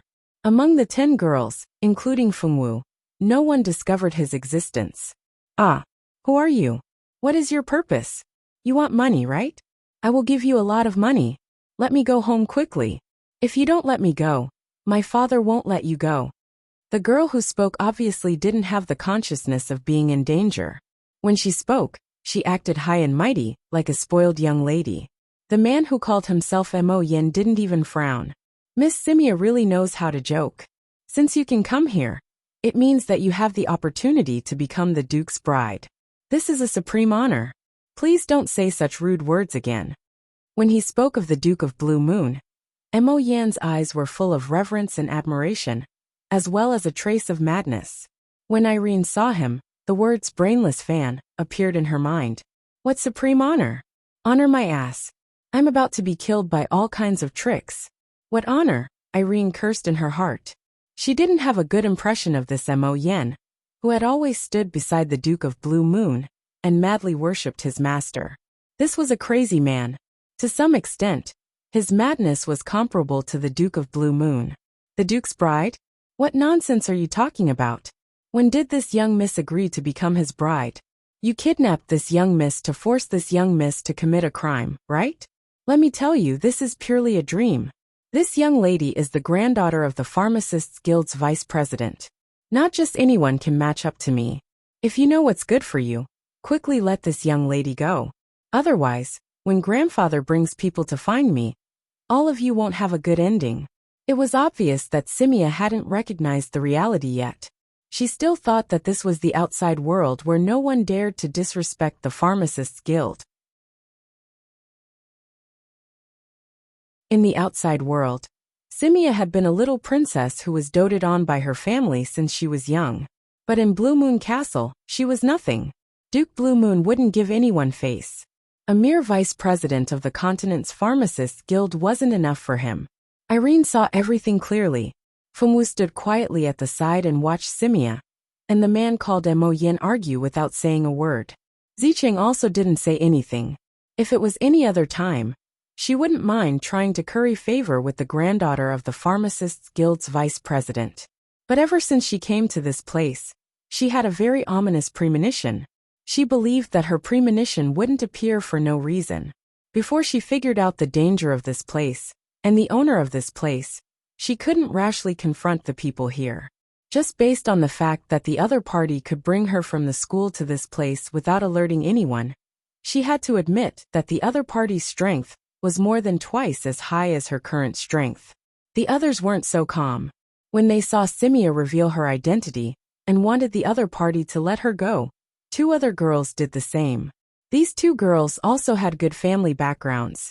With their status, they believed that anyone on the continent would be willing to give them some face. It was a pity that they didn't know that they encountered abnormal people. Moreover, these 2 abnormal people not only had abnormal brains, but also abnormal strength. With 3 birds taking the lead, the other girls didn't stand out to say anything. They began to calm down and size up the surrounding environment. They also guessed the strength of this Mo Yen and the possibility of escaping. Irene looked at those smart people with praise. It was a pity. If they weren't chosen, they would have a good life after marrying into any aristocratic family. Just this temperament alone is enough to pass the test. Unfortunately, no matter how good their temperament is, it's useless. This place can only be entered but not exited. Other than the female lead who has the cheat given by the world's consciousness, they who don't have any cheat must be prepared to be cannon fodder at any time. Fortunately, she wasn't without the strength to fight. This time, she also made a lot of preparations. She hoped that these preparations weren't in vain and could help her escape from this place. But what about Fengwu? She finally met a transmigrator like her. Although they weren't from the same hometown, they got along well. Could Fengwu escape? Irene was a little worried for Fengwu. But then she shook her head. What was there to worry about? Right now she couldn't even protect herself. It was better to think more about herself. On this side, Irene finished letting her imagination run wild. Mo Yin also finished answering the questions. In short, the final result wasn't as the three girls imagined. They were respectfully sent away. Instead, the 10 of them had no choice but to follow Mo Yin into Blue Moon Castle. They weren't stupid.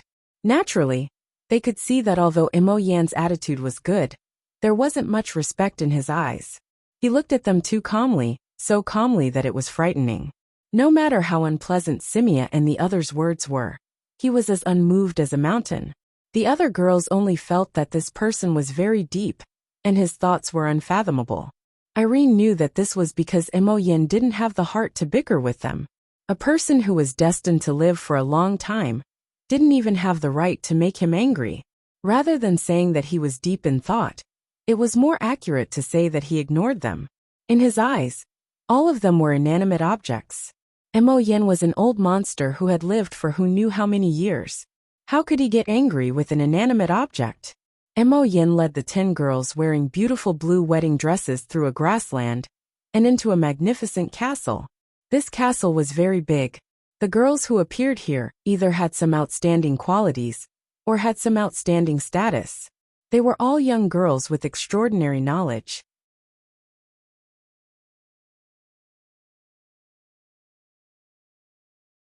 In the eyes of the other girls, this was an ancient castle with no servants taking care of it. In Fengwu's eyes, there were many people in this ancient castle, and they were all young girls. These girls all had numb eyes and were minding their own business. They carried the plates in one by one and placed them in front of the long table in front of them. Then, they respectfully left. Just like when they came in, they did not disturb anyone. The identity of these girls could be easily guessed. They were all failed brides. Although their bodies were destroyed, their souls weren't completely destroyed. Some of them were lucky enough to keep their souls. These souls became the maids of the Blue Moon Castle, cleaning the castle day after day. As for the other girls who were unlucky, even their souls couldn't be preserved. They had already turned into ashes in this world. Fengwu was the only one who could see these girls. Even Irene didn't know that there were a large number of undead living in this castle. The original novel was written from Ziqing's point of view. Ziqing wasn't a necromancer, so how could she see these undead? Therefore, the existence of the undead had always been a secret. Even the hall master of the Star Hall and the dean of the Notre Dame du Starlight thought that all the girls had turned into ashes. Exquisite dishes were placed on the table. Mo Yin waited at the side, waiting for them to eat. The girls had been frightened all night and were already hungry. However, they didn't dare to eat the food Mo Yin served. Who knew if he had poisoned the food? Irene wasn't worried about poison. After reading the novel, she naturally knew that these things weren't poisonous. Ziqing also tested the things she bought in the mall and found that they weren't poisonous. She picked up the tableware and began to eat. Her natural and unrestrained attitude made Mo Yin look at her in a new light. Mo Yin couldn't remember which batch of brides had come here. He had seen many women over the years, but he had never seen someone like Ziqing who was so calm and generous in this unknown place. Perhaps this girl had a great chance to become the next century-old bride. The reason why they were called century-old brides was that the Blue Moon Duke's wife would change every 100 years.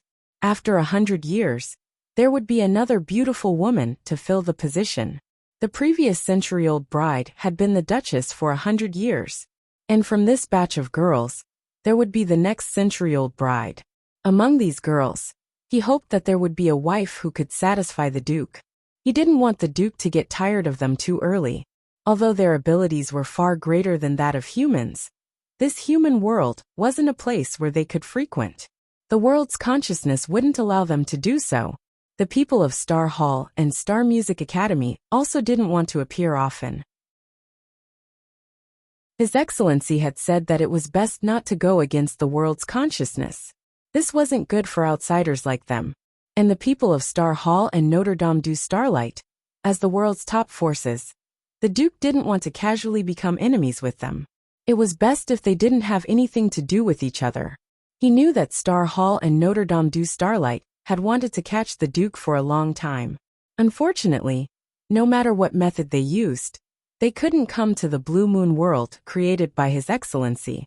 In this world, without His Excellency's permission, no one could reach it. Because they couldn't find where His Excellency was, the top forces of the human world couldn't attack, and the Blue Moon world had been able to maintain peace. Although he didn't know how long this peace could be maintained, at least before the human experts found a way to enter the Blue Moon world, no one would be able to become the Duke's enemy. When the Duke got tired of playing the game of finding a bride, they might leave this world and go to another place. At that time, the matters here would no longer have anything to do with them. He hoped that the bride this time would be able to interest His Excellency a little. He had to let His Excellency play to his heart's content. Chapter 566. No one was talking at the table. The girl ate the delicacies on her plate mechanically. These were all good things that were hard to come by. Even people born in aristocratic families could not eat them every day. The food on the plate was absolutely delicious. However, out of the 10 girls, at least 9 of them were not in the mood to appreciate these delicacies. Only Fengwu was satisfied with the feast on the plate. This meat was very delicious. It didn't have any fishy smell, and had a fruity fragrance. Moreover, after eating it, one's body would feel warm. After one's battle chi automatically circulated in one's body, the strength in one's body had received a slight increase. The Fengwu girl nodded her head in satisfaction. She was very appreciative of the delicious food. It was delicious, but it was so little. Why were the people here so stingy? They couldn't eat their fill. Fengwu girl had some complaints. Ever since she went to Notre Dame du Starlight, Fengwu girl rarely felt hungry. In contrast to Fengwu girl didn't have enough to eat, but other girls didn't have enough to eat. No one would be able to eat or drink normally in such a strange environment. Even if there was coiling dragon meat in front of them, they wouldn't be able to eat it. You're not eating? Fengwu saw that the girl opposite her had only eaten a few mouthfuls, and there was still more than half of the food left. So she looked at her with bright eyes. The only thing missing from her small eyes was the word "please feed" written all over her face. I can't eat. The girl's expression froze. She muttered in her heart. Who is this girl? We're already in a wolf's den, yet you can still eat and drink so much. Your appetite is too good. I'll help you eat it. The Fengwu girl squinted her eyes, her small mouth glistening with oil. Take it if you want. The girl pushed the untouched food in front of Fengwu. The Fengwu girl took it expressionlessly, and then looked at the other girls, who didn't touch their utensils. The other girls couldn't help but draw 3 black lines on their foreheads. Who is this foodie? You can still eat in this kind of environment? You're too awesome. Since they couldn't eat it anyway, the girls didn't wait for Fengwu to speak, and generously pushed the food to Fengwu, so that she could eat as much as she wanted. There were also 2 girls who muttered in a low voice. It was the words of an ignorant country bumpkin, but they did not dare to mock loudly at this time. In a dangerous situation, the usually unruly and willful young ladies did not have the mood to mock others. Fengwu ate very quickly, and finished everything in a few minutes. The corners of Irene and Zicheng's mouths twitched. His eating speed was amazing. After the meal, Butler Missouri Yen brought them to another room. This room was very luxuriously decorated. The room was filled with sparkling crystal products. When the light shone on them, the whole room was so dazzling that they couldn't help but cover their eyes. The girls couldn't help but cover their eyes. What kind of room was this? It was too deceptive. Who would make a room so dazzling? Butler Missouri Yen seemed to be used to this, and didn't care about this dazzling light. Ladies, please sit down. In this room, you will soon face the first round of the test. Among the 10 of you, only one can stay until the end. If you can't become the Duke's wife, you can only die. So ladies, do your best to survive. Only the last one can see His Highness the Duke, and become the mistress of Blue Moon Castle. The girls looked at each other in dismay. They felt an unprecedented fear and seriousness in their hearts. Did he want them to kill each other? When everyone was still thinking about what Butler, Missouri, Yin wanted to do, they found that their environment had changed. They were not in the room just now, but appeared in a forest. Right above the forest there was a blue moon. Fengwu stood alone in a corner of the forest. No one knew when, but a white card appeared in her hand. There was only one sentence on the card. Kill one of the 10 people. Time limit 2 hours. If not done within 2 hours, you will be erased. Not only Fengwu, but in every corner of the forest, the 10 girls all had the same card. If they didn't want to kill, they would die. If their skills were not good enough, they would also die. This Duke's Bride selection could be said to be full of blood. In the end, the winner would have a superior temperament and methods. But they didn't know that the last one would also die. Although they could leave a complete corpse, their souls would be sealed in their bodies forever. They couldn't speak or move. Those girls who were made into puppets probably regretted more than once why they stayed until the end. They might as well just die. Irene sighed. This Duke Blue Moon was really a big pervert.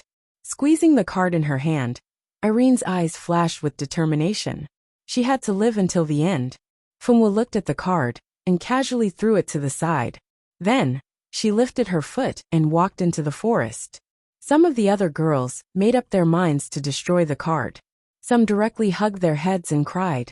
After crying, a trace of ruthlessness flashed in their eyes. Girls who could survive in a big family would never be so weak as to wait for death. Until the last moment, who would give up the chance to live? No one wanted to question the authenticity of the information on the card. They all felt that if they couldn't do what it said, they would really die. Moreover, they would die very miserably. When the girls were about to kill each other, Mingxi didn't stay idle. He used the god's blood he left on Fengwu to find traces of Fengwu. As long as the moonlight shone, he would find Fengwu. The dean and vice dean knew that Fengwu was chosen by the Duke Blue Moon. Knowing was one thing, but they couldn't stop it from happening. The Duke Blue Moon's methods were very mysterious.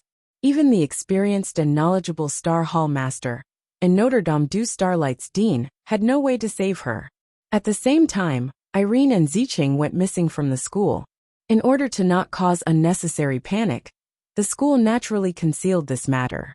As for the other girls who received the Duke Blue Moon's wedding invitation, their identities were also calculated. These girls were all beautiful and talented.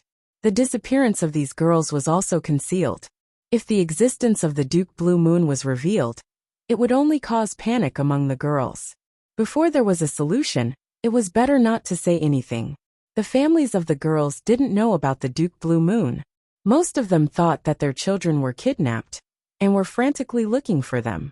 No one would have thought that the girls had already left the Heavenly Wind continent and went to another world that existed in the cracks between planes, the Blue Moon world. Fengwu's friends hid this from the Feng family. Even if they told them about this matter, it would be useless. Although the Feng family was powerful, they were helpless against a colossus like the Duke Blue Moon. On the Heavenly Wind continent, those who knew about this matter were worried for Fengwu. Xiazhua was also worried for Irene. Before Irene was taken away, he actually told Xiazhua that he would be taken to the Blue Moon Castle. Chapter 567. Fengwu's friends kept it a secret from the Feng clan. Even if they told them about this, it would be useless. Although the Feng clan was powerful, they were helpless against a colossus like the Blue Moon Duke. On the Heavenly Wind continent, those who knew about this matter were worried for Fengwu. Xiazhua was also worried for Irene. Before Irene was taken away, he actually told Xiazhua that he would be brought to the Blue Moon Castle. Xiazhua wanted to use this opportunity to create some accidents and make Ziqing stay in the Blue Moon world forever. But Irene rejected his idea. Ziqing was the female lead. He had the great world's fate protecting him. It was still possible to make the female lead suffer a loss. However, things like killing the female lead couldn't be done. If he did, he might be obliterated by the world's consciousness. Because of Irene's obstruction and unwillingness to cooperate, Xiazhua's plan to use this opportunity to get rid of Ziqing naturally couldn't be carried out. Now that Irene had entered the Blue Moon world, Xiazhua was also worried about the safety of this comrade in arms. Now the two of them were allies against the enemy. If something happened to Irene, there wouldn't be anyone to help him in the future. Eve also had suspicions about Zicheng's disappearance. Zicheng suddenly disappeared overnight. The school's explanation was that Zicheng had gone to carry out a secret mission issued by the school and wouldn't be back for a while. Eve didn't believe it. Zicheng never mentioned any secret mission. Moreover, she and Zicheng had made an appointment to buy clothes together the next day. How could Zicheng suddenly disappear without a word? This wasn't something Zicheng would do. Although Eve suspected that the school teachers were lying, she didn't have any evidence to prove it. Moreover, an arm couldn't twist a leg. How could she fight against the entire school alone? Eve was extremely anxious, but there was nothing she could do. It was impossible for Fengwu and the other girls to know how anxious the people in the outside world were. At this moment, Fengwu held a pure sword in her hand and slit a girl's throat. After killing the girl, she found herself back in the room she was in earlier. Butler Missouri Yen was looking at her with a smile. Not far from her were three other girls, Zicheng and Irene. Just now, when someone suddenly attacked her, she felt a deep sense of malice. That poisonous gaze let Fengwu know that that person really wanted to kill her. Her master had said that being merciful to the enemy was being cruel to oneself. When that girl tried to kill her, Fengwu had never thought of being merciful. His master had said that if he were to show mercy to his enemies, it might not be long before he would bring about a troublesome enemy. This was because people who had failed once would learn from their experience and wouldn't let themselves fail in the same place again. They would become more and more difficult to deal with. Therefore, it was better to kill at the beginning. Fengwu was an obedient child. She always listened to her master's words. For example, last time when Eve wanted to kill her, if it weren't for Mingxi and the others stopping her, Fengwu definitely wouldn't have let Eve live. This time, no one came out to stop her, so Fengwu easily killed the person who wanted to kill her. After Fengwu, another girl was teleported out. This girl wasn't as calm as Fengwu. Her hands and clothes were stained with blood. At first glance, it was obvious that she had been through a fierce battle. When she found herself back in the room, unharmed, she relaxed and burst into tears. Fortunately, she only cried a few times and stopped crying. She didn't forget where she was. This wasn't a place where she could cry as she pleased. Ladies, you all performed very well. Today's test is over. You can all go and rest. Later, the maids will bring you to your rooms.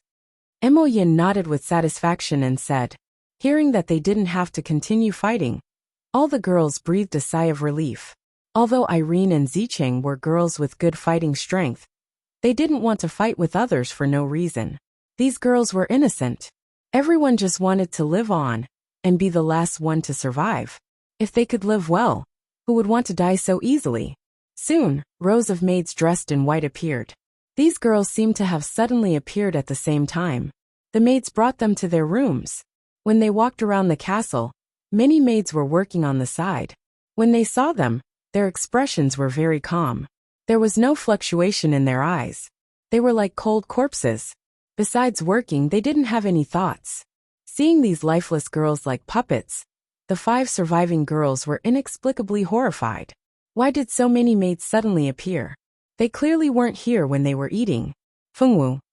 Obviously, they were here all along. It's just that you didn't see them just now. Back in her room, Fengwu fell asleep on the bed. The bed was very big, and the room was very beautiful. However, it was cold and there was no trace of life. Even if Fengwu's nerves were thick, she knew that it was unwise to sleep in this kind of place. So she sat up on the bed and sat cross-legged to cultivate Do Qi. The laws of this world only allowed energy to exist in 2 forms. One was magic, and the other was Do Qi. The internal energy that she cultivated before had long become Do Qi that flowed in her body. After cultivating Do Qi for a while, Fengwu felt that the fatigue in her body had disappeared. Her spirit was also a lot better. She felt a little hungry, so she took out a lot of food from her space ring and stuffed it into her mouth. Fengwu looked at the blue wedding dress on her body. Although this dress was very gorgeous, it was inconvenient to wear. Fengwu wanted to take off the dress, but found that it was impossible to take it off. After frowning, she gave up. Irene cultivated for a while and began to plan what to do next. There would be another test tomorrow. At that time, one of the 5 of them would die. After that, one person would die every day until there was only one person left. Recalling the plot, she roughly knew what they were going to face tomorrow. If today's events in the forest were an appetizer, then tomorrow's events would be the main course. Tomorrow, 4 out of the 5 of them would survive. She had the information that she could survive. Zicheng should also be fine. Feng Wu's sword was very unusual. It wouldn't be difficult for her to survive. Thinking about it this way, the one who would die tomorrow should be one of the remaining 2.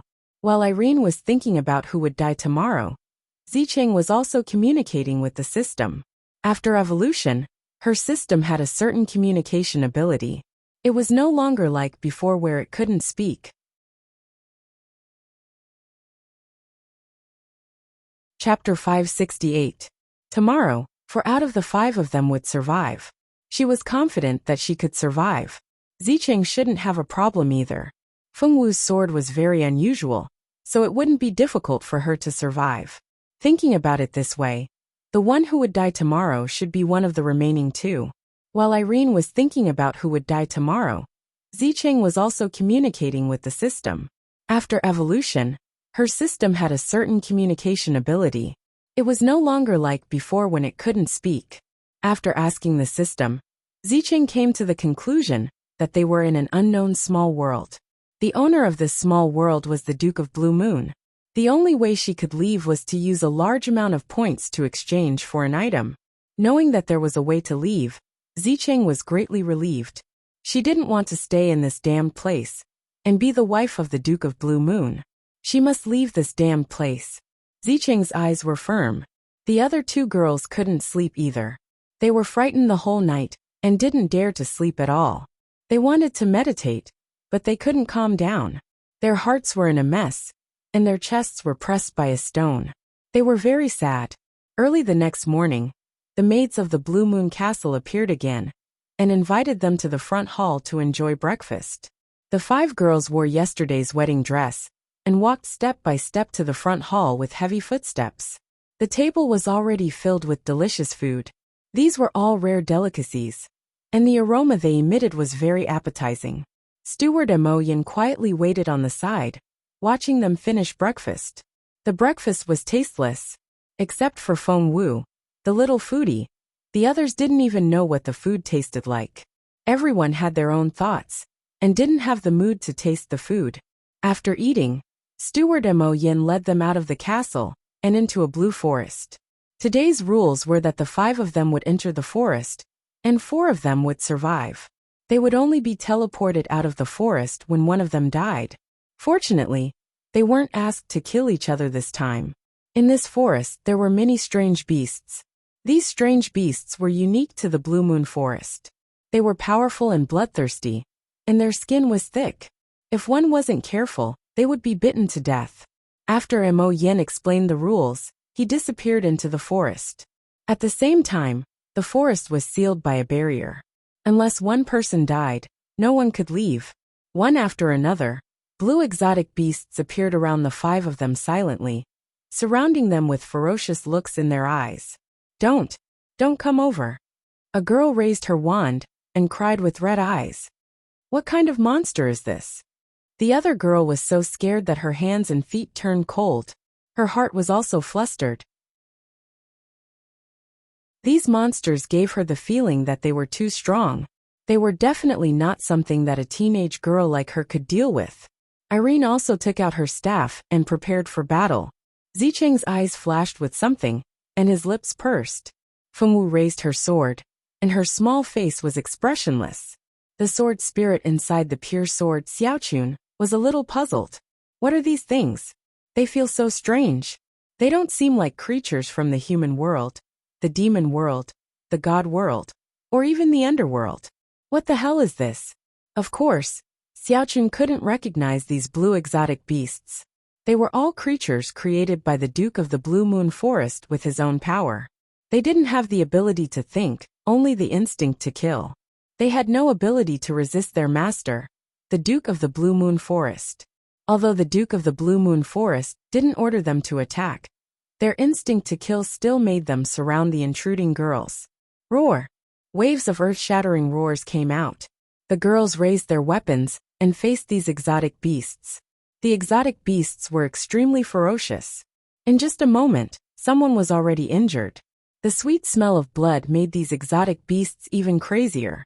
Fengwu relied on her flirtatious movements and extraordinary swordsmanship to move among these exotic beasts. She wasn't injured. Irene had already received the inheritance of the wood magic god. She had many secret techniques to save her life. In addition, she got many good things before Zicheng. These were all her trump cards. Although it was a little difficult to deal with these exotic beasts, her life wasn't in danger. Zicheng was the female lead of the original novel. As the female lead, she must have great luck. Nothing could happen to her. Only the remaining two girls looked rather dangerous. Both of them were stained with blood. Perhaps it was because they had lost a lot of blood, but they looked very miserable. At this time, one of the girls suddenly rushed towards Fengwu and the other two. She probably saw that the three of them were relatively relaxed and wanted to get close to them. Seeing this, the other girl also moved over. Fengwu frowned and moved to the side.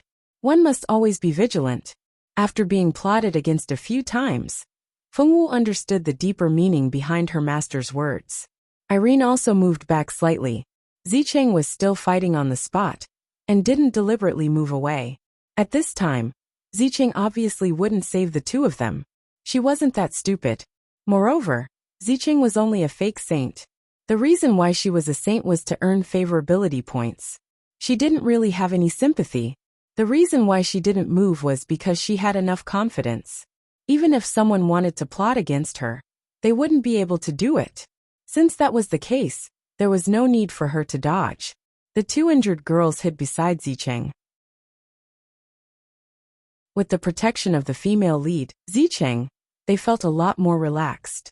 One of the girls' eyes flashed with cold killing intent and determination as she faced the enemy. Out of 5 people, only 4 would survive. She had to be the one to survive. The other girl obviously had the same idea. They both looked at Zicheng at the same time. This girl was very strong, and she had many high-level scrolls and potions on her. She would definitely be a strong competitor in the future. Instead of getting rid of this person, who was about the same strength as them, they might as well get rid of a strong person together and increase their chances of survival. The two girls exchanged glances and made a decision. Moreover, at the same time, they used a powerful magic to kill Zicheng. Irene was killing monsters on the side while watching the two of them court death. You're even willing to kill the female lead. You're awesome. Let's see how you two court death. Reality proved that these two girls were indeed courting death. Zicheng wasn't someone who would easily leave her back to others. In this kind of situation where it was either you die or I live, of course she couldn't let her guard down against these two girls. The moment the two girls made their move, Zicheng's magic staff had already condensed a powerful magic and attacked the two girls. This attack carried a dense fire element aura. This was a very high-level fire element spell.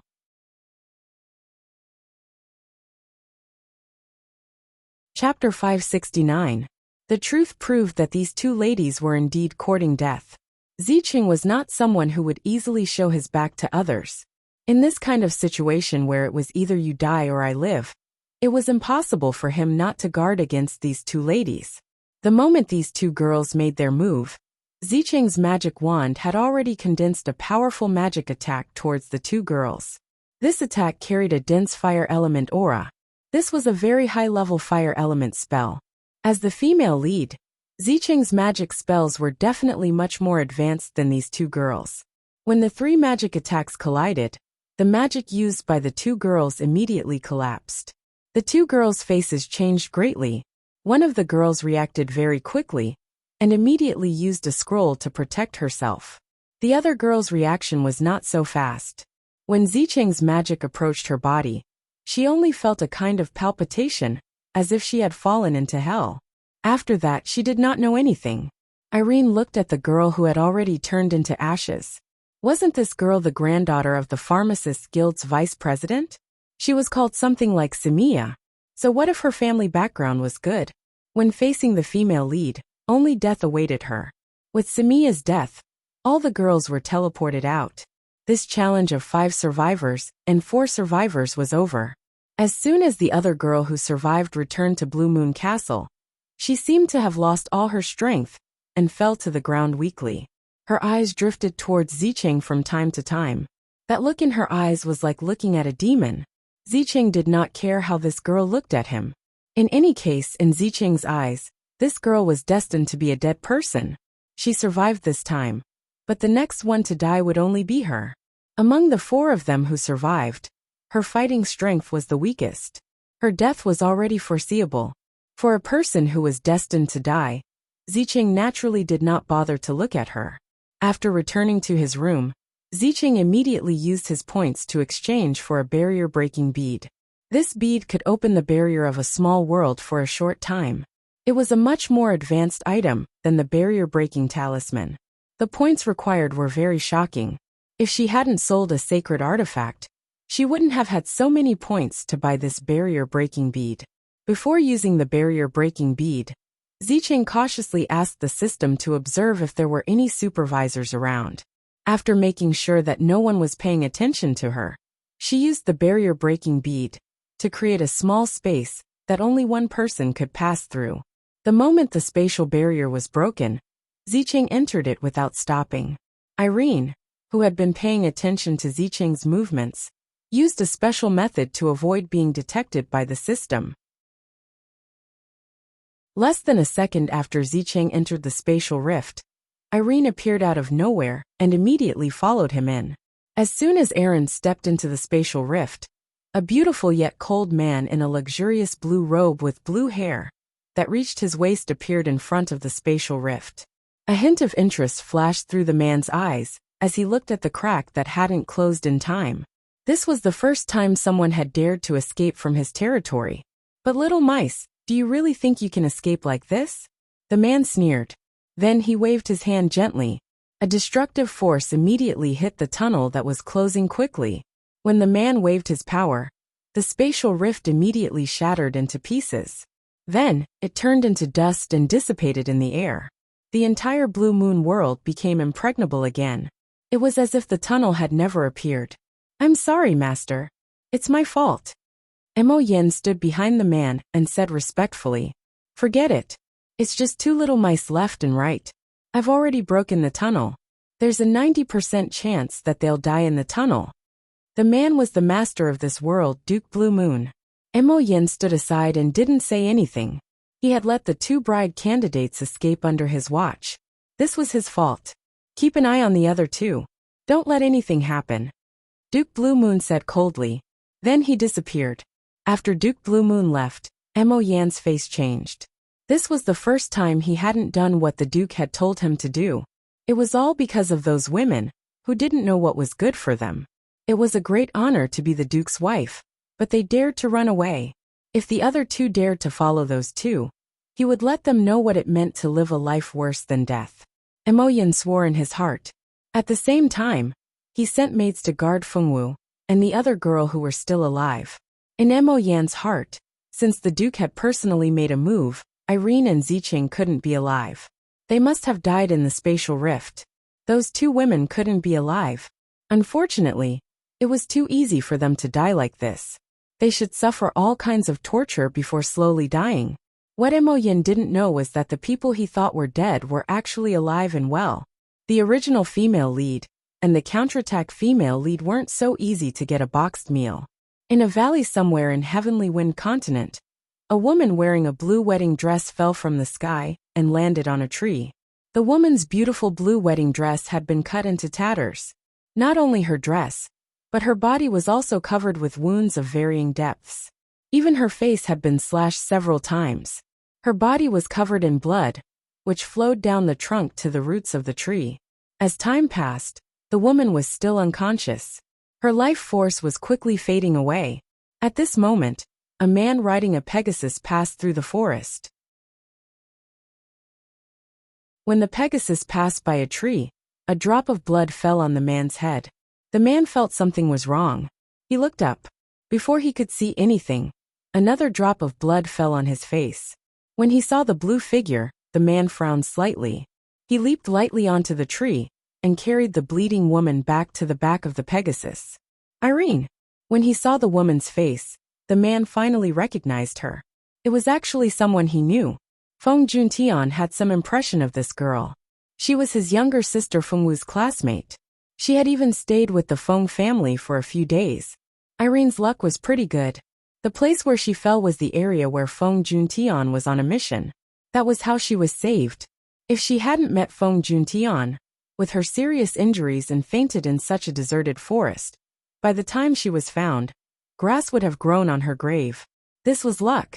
As expected, transmigrated women weren't that easy to die. Irene was lying on a bed in a daze. A white-haired light magician was standing beside the bed.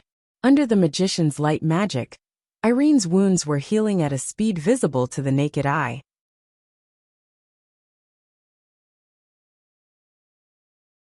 Chapter 570. This was luck. Sure enough, it wasn't easy for a transmigrator to die. Irene was lying on a bed in a daze. A white-haired light magician was standing beside the bed. Under the magician's light magic, the wounds on Irene's body healed at a speed visible to the naked eye. When Irene woke up, she saw that she was in an unfamiliar room, and her clothes had been changed. She knew that she had been saved. Irene breathed a sigh of relief. When the passage to the outside world was attacked, the entire space was extremely unstable. Before she could react, she had fallen out of the broken passage. She thought that she was dead. After all, she didn't even have the strength to enter the space at that time. If she hadn't been saved, she didn't know if she would have survived. No matter who the person who saved him was, he had to thank that person properly. At this moment, the Fengwu girl still didn't know that Irene and Zicheng had already escaped. She sat on the bed and meditated, using Do Qi to comb the veins in her body. She felt that the fatigue and tension of the day had finally disappeared without a trace. This place was lifeless and lifeless. Fengwu didn't like it. She wanted to leave, but unfortunately she couldn't. Xiaochun said that he couldn't take her away. This made the Fengwu girl somewhat disappointed, but she didn't complain or cry. She calmly accepted this result, and waited for Mingxi to pick her up. Mingxi said that no matter where she went, he would find her and bring her back. Fengwu believed that Mingxi would definitely find her. The next morning, Fengwu and the other remaining girl were brought out for breakfast. Irene and Zicheng were obviously not at the table. The girl was very confused. Although she was afraid, she still asked. Mo Yin heard her and sneered. Those two women wanted to escape, but they were killed by His Highness the Duke. Fengwu frowned slightly. They were dead. The other girl heard this and clenched her fists. He killed them himself. Were they dead? Didn't Na Qi say that only she and this girl named Fengwu were left? The last remaining girl was called Mei Luo, and she was the granddaughter of an elder of the Heavenly Wind Continent's Adventurers Guild. This girl was also spoiled since she was young. Not only was Mei Luo beautiful, she was also very talented. She had the water spirit body, which was 1 in a million. Cultivating water magic was extremely fast. Although she was young, she was already ahead of most of her peers. Because of her water spirit body, her control over magic was extremely strong. Although the average attack power of water magic wasn't strong, the water magic in Beauty's hands was extremely destructive. Her control over water was extremely strong, far from what other water mages could compare to. If she wasn't so powerful, she wouldn't have been able to defeat the others and stay until the end. Mei Luo had a family background, she had strength, and she was also scheming. It could be said that she was a winner in life. If it wasn't for this incident, this girl could have become a famous expert in the continent in the future. It was a pity that she was unlucky. Not only was she chosen by the Duke of Blue Moon, she was also brought to the Blue Moon world, where she could die at any time. Among the people who were brought along with her, there were 3 people with abnormal strength. No matter if it was Fengwu, the transmigrated passerby A, or Irene, the transmigrated female supporting lead, they all had extremely strong strength. In the original world, Fengwu was a genius girl. She was born with a pure mind, and had an absolute advantage in cultivation. Adding on the fact that she was a godly weapon, the pure sword, her strength had long surpassed the category of ordinary girls. As for Irene, She had already obtained a godly inheritance and had stolen the female lead's many opportunities. She had many good things on her, and naturally, Mei Luo couldn't compare to her. Not to mention the original female lead, Zicheng. This girl was the female lead with the favorable impression system. She had even more treasures on her. And the female lead's cheat-like cultivation speed was also on top of that. Even Irene, the transmigrated female supporting lead, had to cultivate with all her might to not be left too far behind. Mei Luo couldn't win against any of the three of them. Even if she had already surpassed most of the geniuses in the continent, it was still impossible for her to win against the three of them, who had cheats on them. Mei Luo also knew that against Fengwu and the other two, she didn't have any chance of winning. When she heard the news of Irene and Zicheng's deaths, she was only shocked, but more than that, she was happy. With the death of the two strongest, wouldn't her chances of survival be much higher? Now as long as she killed this Fengwu, she would be able to live. Although she was unwilling to marry a man she had never met, the most important thing was that she could live. As long as she could live, she believed that she would have a chance to go back and find her grandfather. At that time, she would take back all the humiliation she had suffered today. Mei Luo secretly swore in her heart. She didn't know that regardless of whether she could stay until the end, she was destined to die. Moreover, the person who stayed until the end would have a fate worse than those who had died before. Unfortunately, Mei Luo didn't know this at all. She was still planning on how to successfully kill Fengwu and become the last person alive. Mei Luo was very confident in her appearance. She believed that if the Duke of Blue Moon saw her, he would definitely fall in love with her. He was just a man, so she definitely had a way to make the Duke of Blue Moon, that mysterious expert, fall in love with her. This girl thought that the Duke of Blue Moon was one of the men who had been conquered by her charms. Because Mei Luo was born in a good family and had a water spirit body, she naturally had countless pursuers. Mei Luo was a girl who didn't lack scheming. In front of outsiders, she was always noble and elegant. She would never show her unruly and willful side in front of her admirers. Moreover, those girls who were jealous of her would also show their vicious side without leaving a trace, causing them to be loathed by the men. Mei Luo, who had been pursued by countless men since she was young, was confident that as long as the Duke of Blue Moon saw her, she would use some small tricks to make the Duke of Blue Moon fall in love with her. If Irene knew what she was thinking, she would definitely tell her that she was thinking too much. This was a big pervert, and she still wanted to conquer him. Quickly wash up and go to sleep. After eating, the two girls were brought out of the castle. This time, they didn't enter the forest or enter the illusion. They were only brought to the grassland where they first appeared. Mei Luo was very worried and very uneasy. In her heart, she planned more than 100 ways to kill Fengwu. But she was also afraid that something unexpected would happen. Mo Yin was too lazy to pay attention to Mei Luo's thoughts. He had seen too many women like her.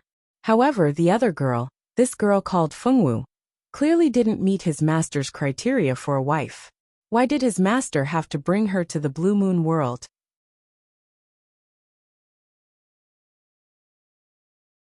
Chapter 571.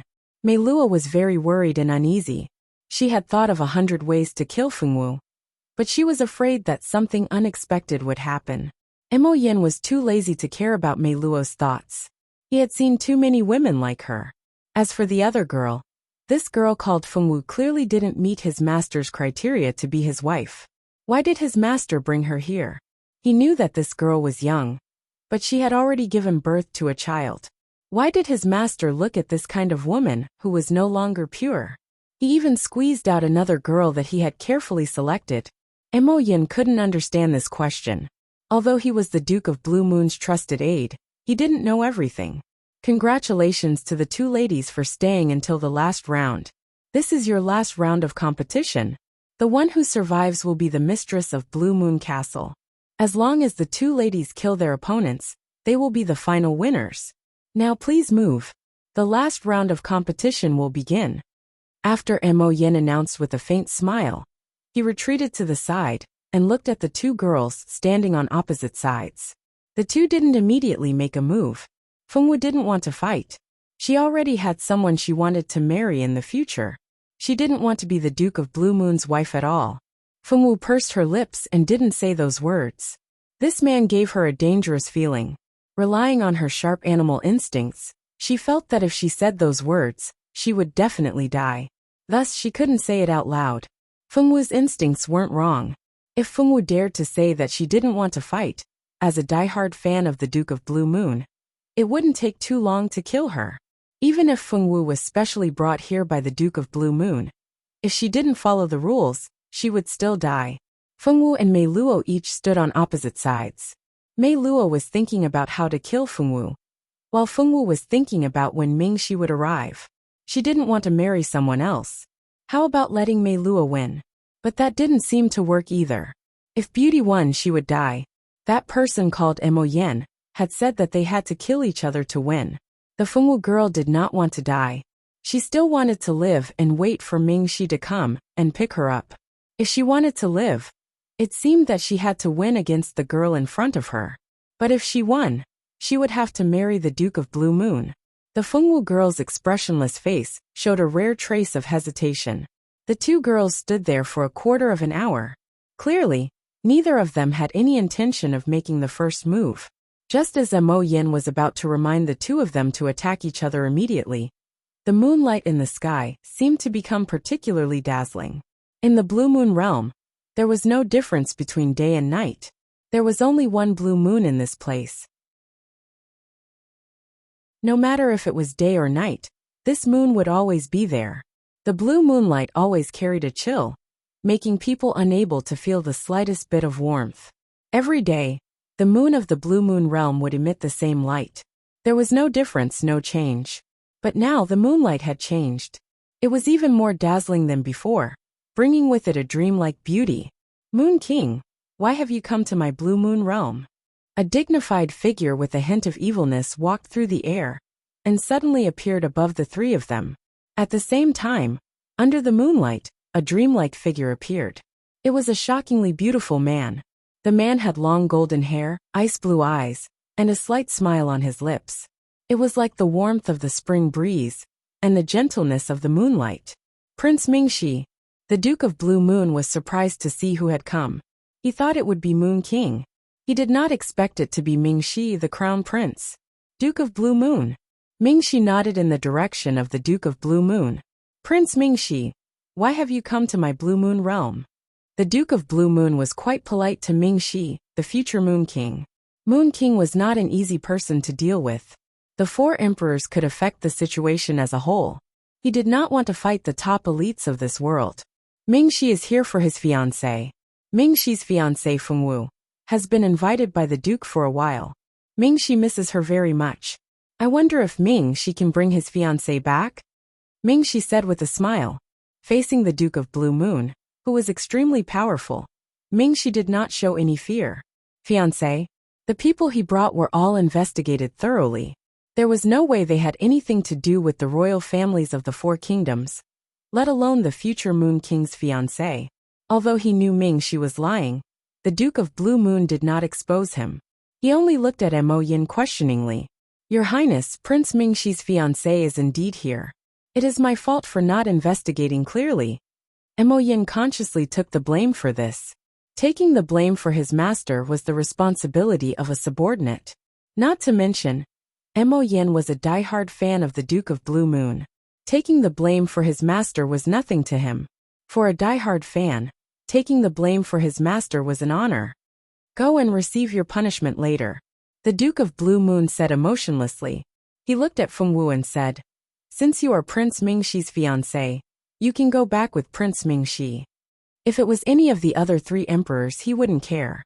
Unfortunately, it was someone from the Silver Moon Ancient Kingdom. As long as there was a moon, Moon King was an invincible existence. Although Mingxi was not Moon King, he had inherited his bloodline. Otherwise, he wouldn't have been able to enter the Blue Moon world sealed by the Duke of Blue Moon's power. Mingxi came to pick her up. Fengwu's eyes lit up and she stared at Mingxi eagerly, like a puppy who had found its owner after being wronged. Mingxi looked calm, but he was relieved. He was betting whether the Duke of Blue Moon would give him face. If he let her go, then it would be fine. If he didn't, then a fierce battle would be unavoidable. In order to increase his chances of winning, he even brought the Silver Moon Ancient Kingdom's inherited divine sword. All he did was to have the power to fight the Duke of Blue Moon. When the Duke of Blue Moon agreed to let her go, even Ming-Shi couldn't believe that things would go so smoothly. With just a few words, the Duke of Blue Moon agreed to return Fengwu to him. He thought that with the Duke's personality, there would be an earth-shattering battle. Ming-Shi reached out towards Fengwu. The moon seemed to have a life of its own and lifted Fengwu, wanting to bring her to Ming-Shi's side. At this time Mei Luo, who had been ignored by everyone, rushed forward and hugged Fengwu. "No, you can't leave like this. Take me with you. Don't leave me here alone." Mei Luo was jealous and resentful of Fengwu. She was jealous that Fengwu had such an outstanding fiancé. This was the future Moon King. If she married him, she would be the Moon Empress in the future. This future Moon King clearly cared about his fiancé. He risked his life to come to this dangerous place to save her. She also resented Fengwu for being so selfish. She only wanted to escape and didn't care about her life.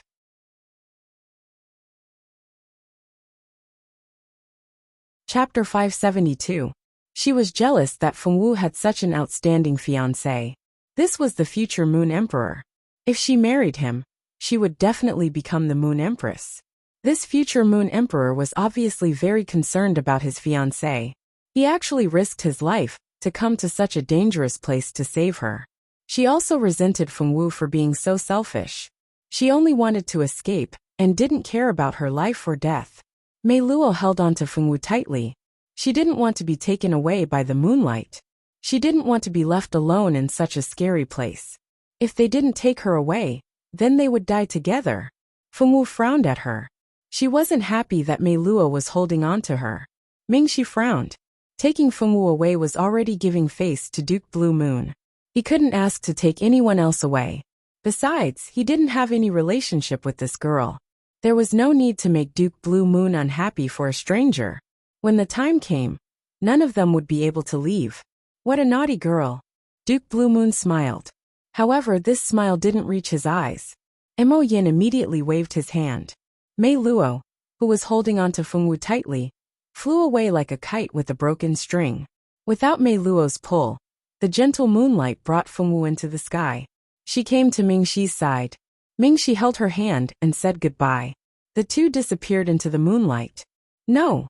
Mei Luo screamed in despair as she watched the two disappear. Why didn't they take her away? Why didn't they take her away? Mei Luo's resentment almost drowned her. Layers of black fog appeared on her body. This black fog became thicker and thicker. Mei Luo was almost surrounded by it. This is... Mo Yin was surprised. He didn't think that this girl called Mei Luo would turn into a demon because of this. Her hatred was actually this deep. Every 100 years, the Duke would bring a group of girls. Although these girls all died in the end, not a single one of them turned into a devil. This Mei Luo was the first girl to turn into a devil in the Blue Moon realm. Interesting, very interesting. Mo Yin let her go. Duke Blue Moon smiled at the demonized Mei Luo. "Yes, Your Highness." Mo Yin gently waved his hand, and a black hole immediately appeared below Mei Luo. Mei Luo's body fell into the black hole and disappeared from the Blue Moon world. "Your Highness, why did you let the two of them go? Didn't you personally order me to bring Fengwu back?" This subordinate thought that Your Highness valued that girl called Fengwu very much. After the final two candidates, Fengwu and Mei Luo, left, Mo Yin asked the Blue Moon Duke carefully. "That Fengwu really interests me. She is just an ordinary person, but she can give birth to the reincarnation of the Elf King. It is impossible for an ordinary person to give birth to a god. But she did it. Not only did she successfully give birth to the Elf King, she also lived well. There was no problem with her body. Don't you think this is very interesting?" Duke Blue Moon turned around and disappeared into the sky, returning to the study. Mo Yin followed closely behind, quietly following behind Duke Blue Moon. Back in the study, Mo Yin poured a cup of wine for Duke Blue Moon. Duke Blue Moon took the cup and sat in his seat, sipping the ice blue liquid in the cup. Duke Blue Moon calmly drank the wine. Although Mo Yin stood quietly on the side as usual, his heart was in a perilous situation. The woman who gave birth to the Elf King. And this woman was still alive. She didn't die from the Elf King's power. This was simply inconceivable. How could an ordinary person give birth to a creature like the Elf King? Even the goddesses of the god realm weren't qualified to be that person's mother. What was the Elf King thinking? Even if he wanted to be reborn, he shouldn't have chosen a human to be his mother. Mo Yin couldn't understand. What he didn't know was that the king of elves he was talking about didn't make any choices at all. It was the original owner of this body, who was unlucky and wanted to die. He ate the fruit of life that the king of elves had turned into, which was why he died, and allowed Feng Wu to take advantage of him. I didn't expect her to be the fiancée of that Emperor Mingxi. This is unexpected. Now that she has been taken away by Mingxi, it is a pity that we can't find out what is so special about her body, and how she could give birth to the Elf King so smoothly. Duke Blue Moon had a look of pity as he drank the liquid in his cup. Mo Yin poured another cup of wine for Duke Blue Moon. It is indeed a pity. But why did your highness let the other girl go? Your highness can keep that girl and play with her. Her body is a natural water spirit body. She must be very beautiful when she is turned into a doll. Keeping her is just another doll. What's the point? She has such a deep hatred for Mingxi and Feng Wu. Now that she has turned into a demon, she will leave the Blue Moon boundary to find trouble with Feng Wu and Mingxi. I have returned her to Mingxi, but whether he can keep her or not is uncertain. Duke Blue Moon smiled meaningfully. Mo Yin, as the trusted aide of Duke Blue Moon, immediately understood his meaning. He was unhappy that Mingxi came to the Blue Moon boundary and wanted to find trouble for them. That person called Mei Luo had turned from a human into a demonic human. Usually, as long as she didn't reveal her demonic qi, no one would know that she had turned into a demon. She could perfectly hide her identity. With such an enemy, that girl called Feng Wu and Prince Ming, she would be in danger. Feng Wu and Ming, she didn't know that Duke Blue Moon had given them such a big gift. At this moment, the two were in the Silver Moon Ancient Nation's imperial palace. Mingxi hadn't inherited the throne yet. Moreover, he was still young, only around 20 years old. His strength hadn't reached the peak yet. He couldn't use the power of the moon as he wished like his father. If he wanted to find Feng Wu, he had to go back to the Silver Moon Ancient Nation and borrow the power of the two moons there to trigger the god blood. Then, he could use the connection between the god blood to find Feng Wu and bring her back. This time, it seemed easy for him to bring Feng Wu back. However, he had used up a lot of energy. The moment he returned to the Silver Moon Ancient Nation's imperial palace, he fainted on the ground. His face was pale. Mingxi's fainting caused chaos in the Silver Moon Ancient Nation's imperial palace. Not long after, Mingxi was sent back to his room. A white-bearded old man ran into Mingxi's room at a speed that didn't match his age. He immediately treated Mingxi. After that, the Moon Emperor and the Moon Empress also rushed into Mingxi's room. The Moon Empress sat by the bed and cried. Although she was crying, she still looked stunning. She even cried so beautifully. It was no wonder that the Moon Emperor liked this Moon Empress so much and couldn't wait to marry her back to the palace. High Priestess, how is Mingxi? Why did he suddenly faint? His breath is so weak. Did he suffer any serious injuries? Does he need any precious spirit medicine to treat him? The Moon Empress wiped her tears and looked at the white-bearded old man who was frowning and thinking about his condition. You're tuning in to the Li Mei's Wuxia Whispers YouTube channel. We're so grateful for your support. And don't forget to subscribe to join us on this incredible journey through captivating stories. Your generosity through donations truly makes a world of difference, as it's the primary source of revenue that allows me to expand and enhance this channel for you. Thank you from the bottom of my heart for being a part of this adventure.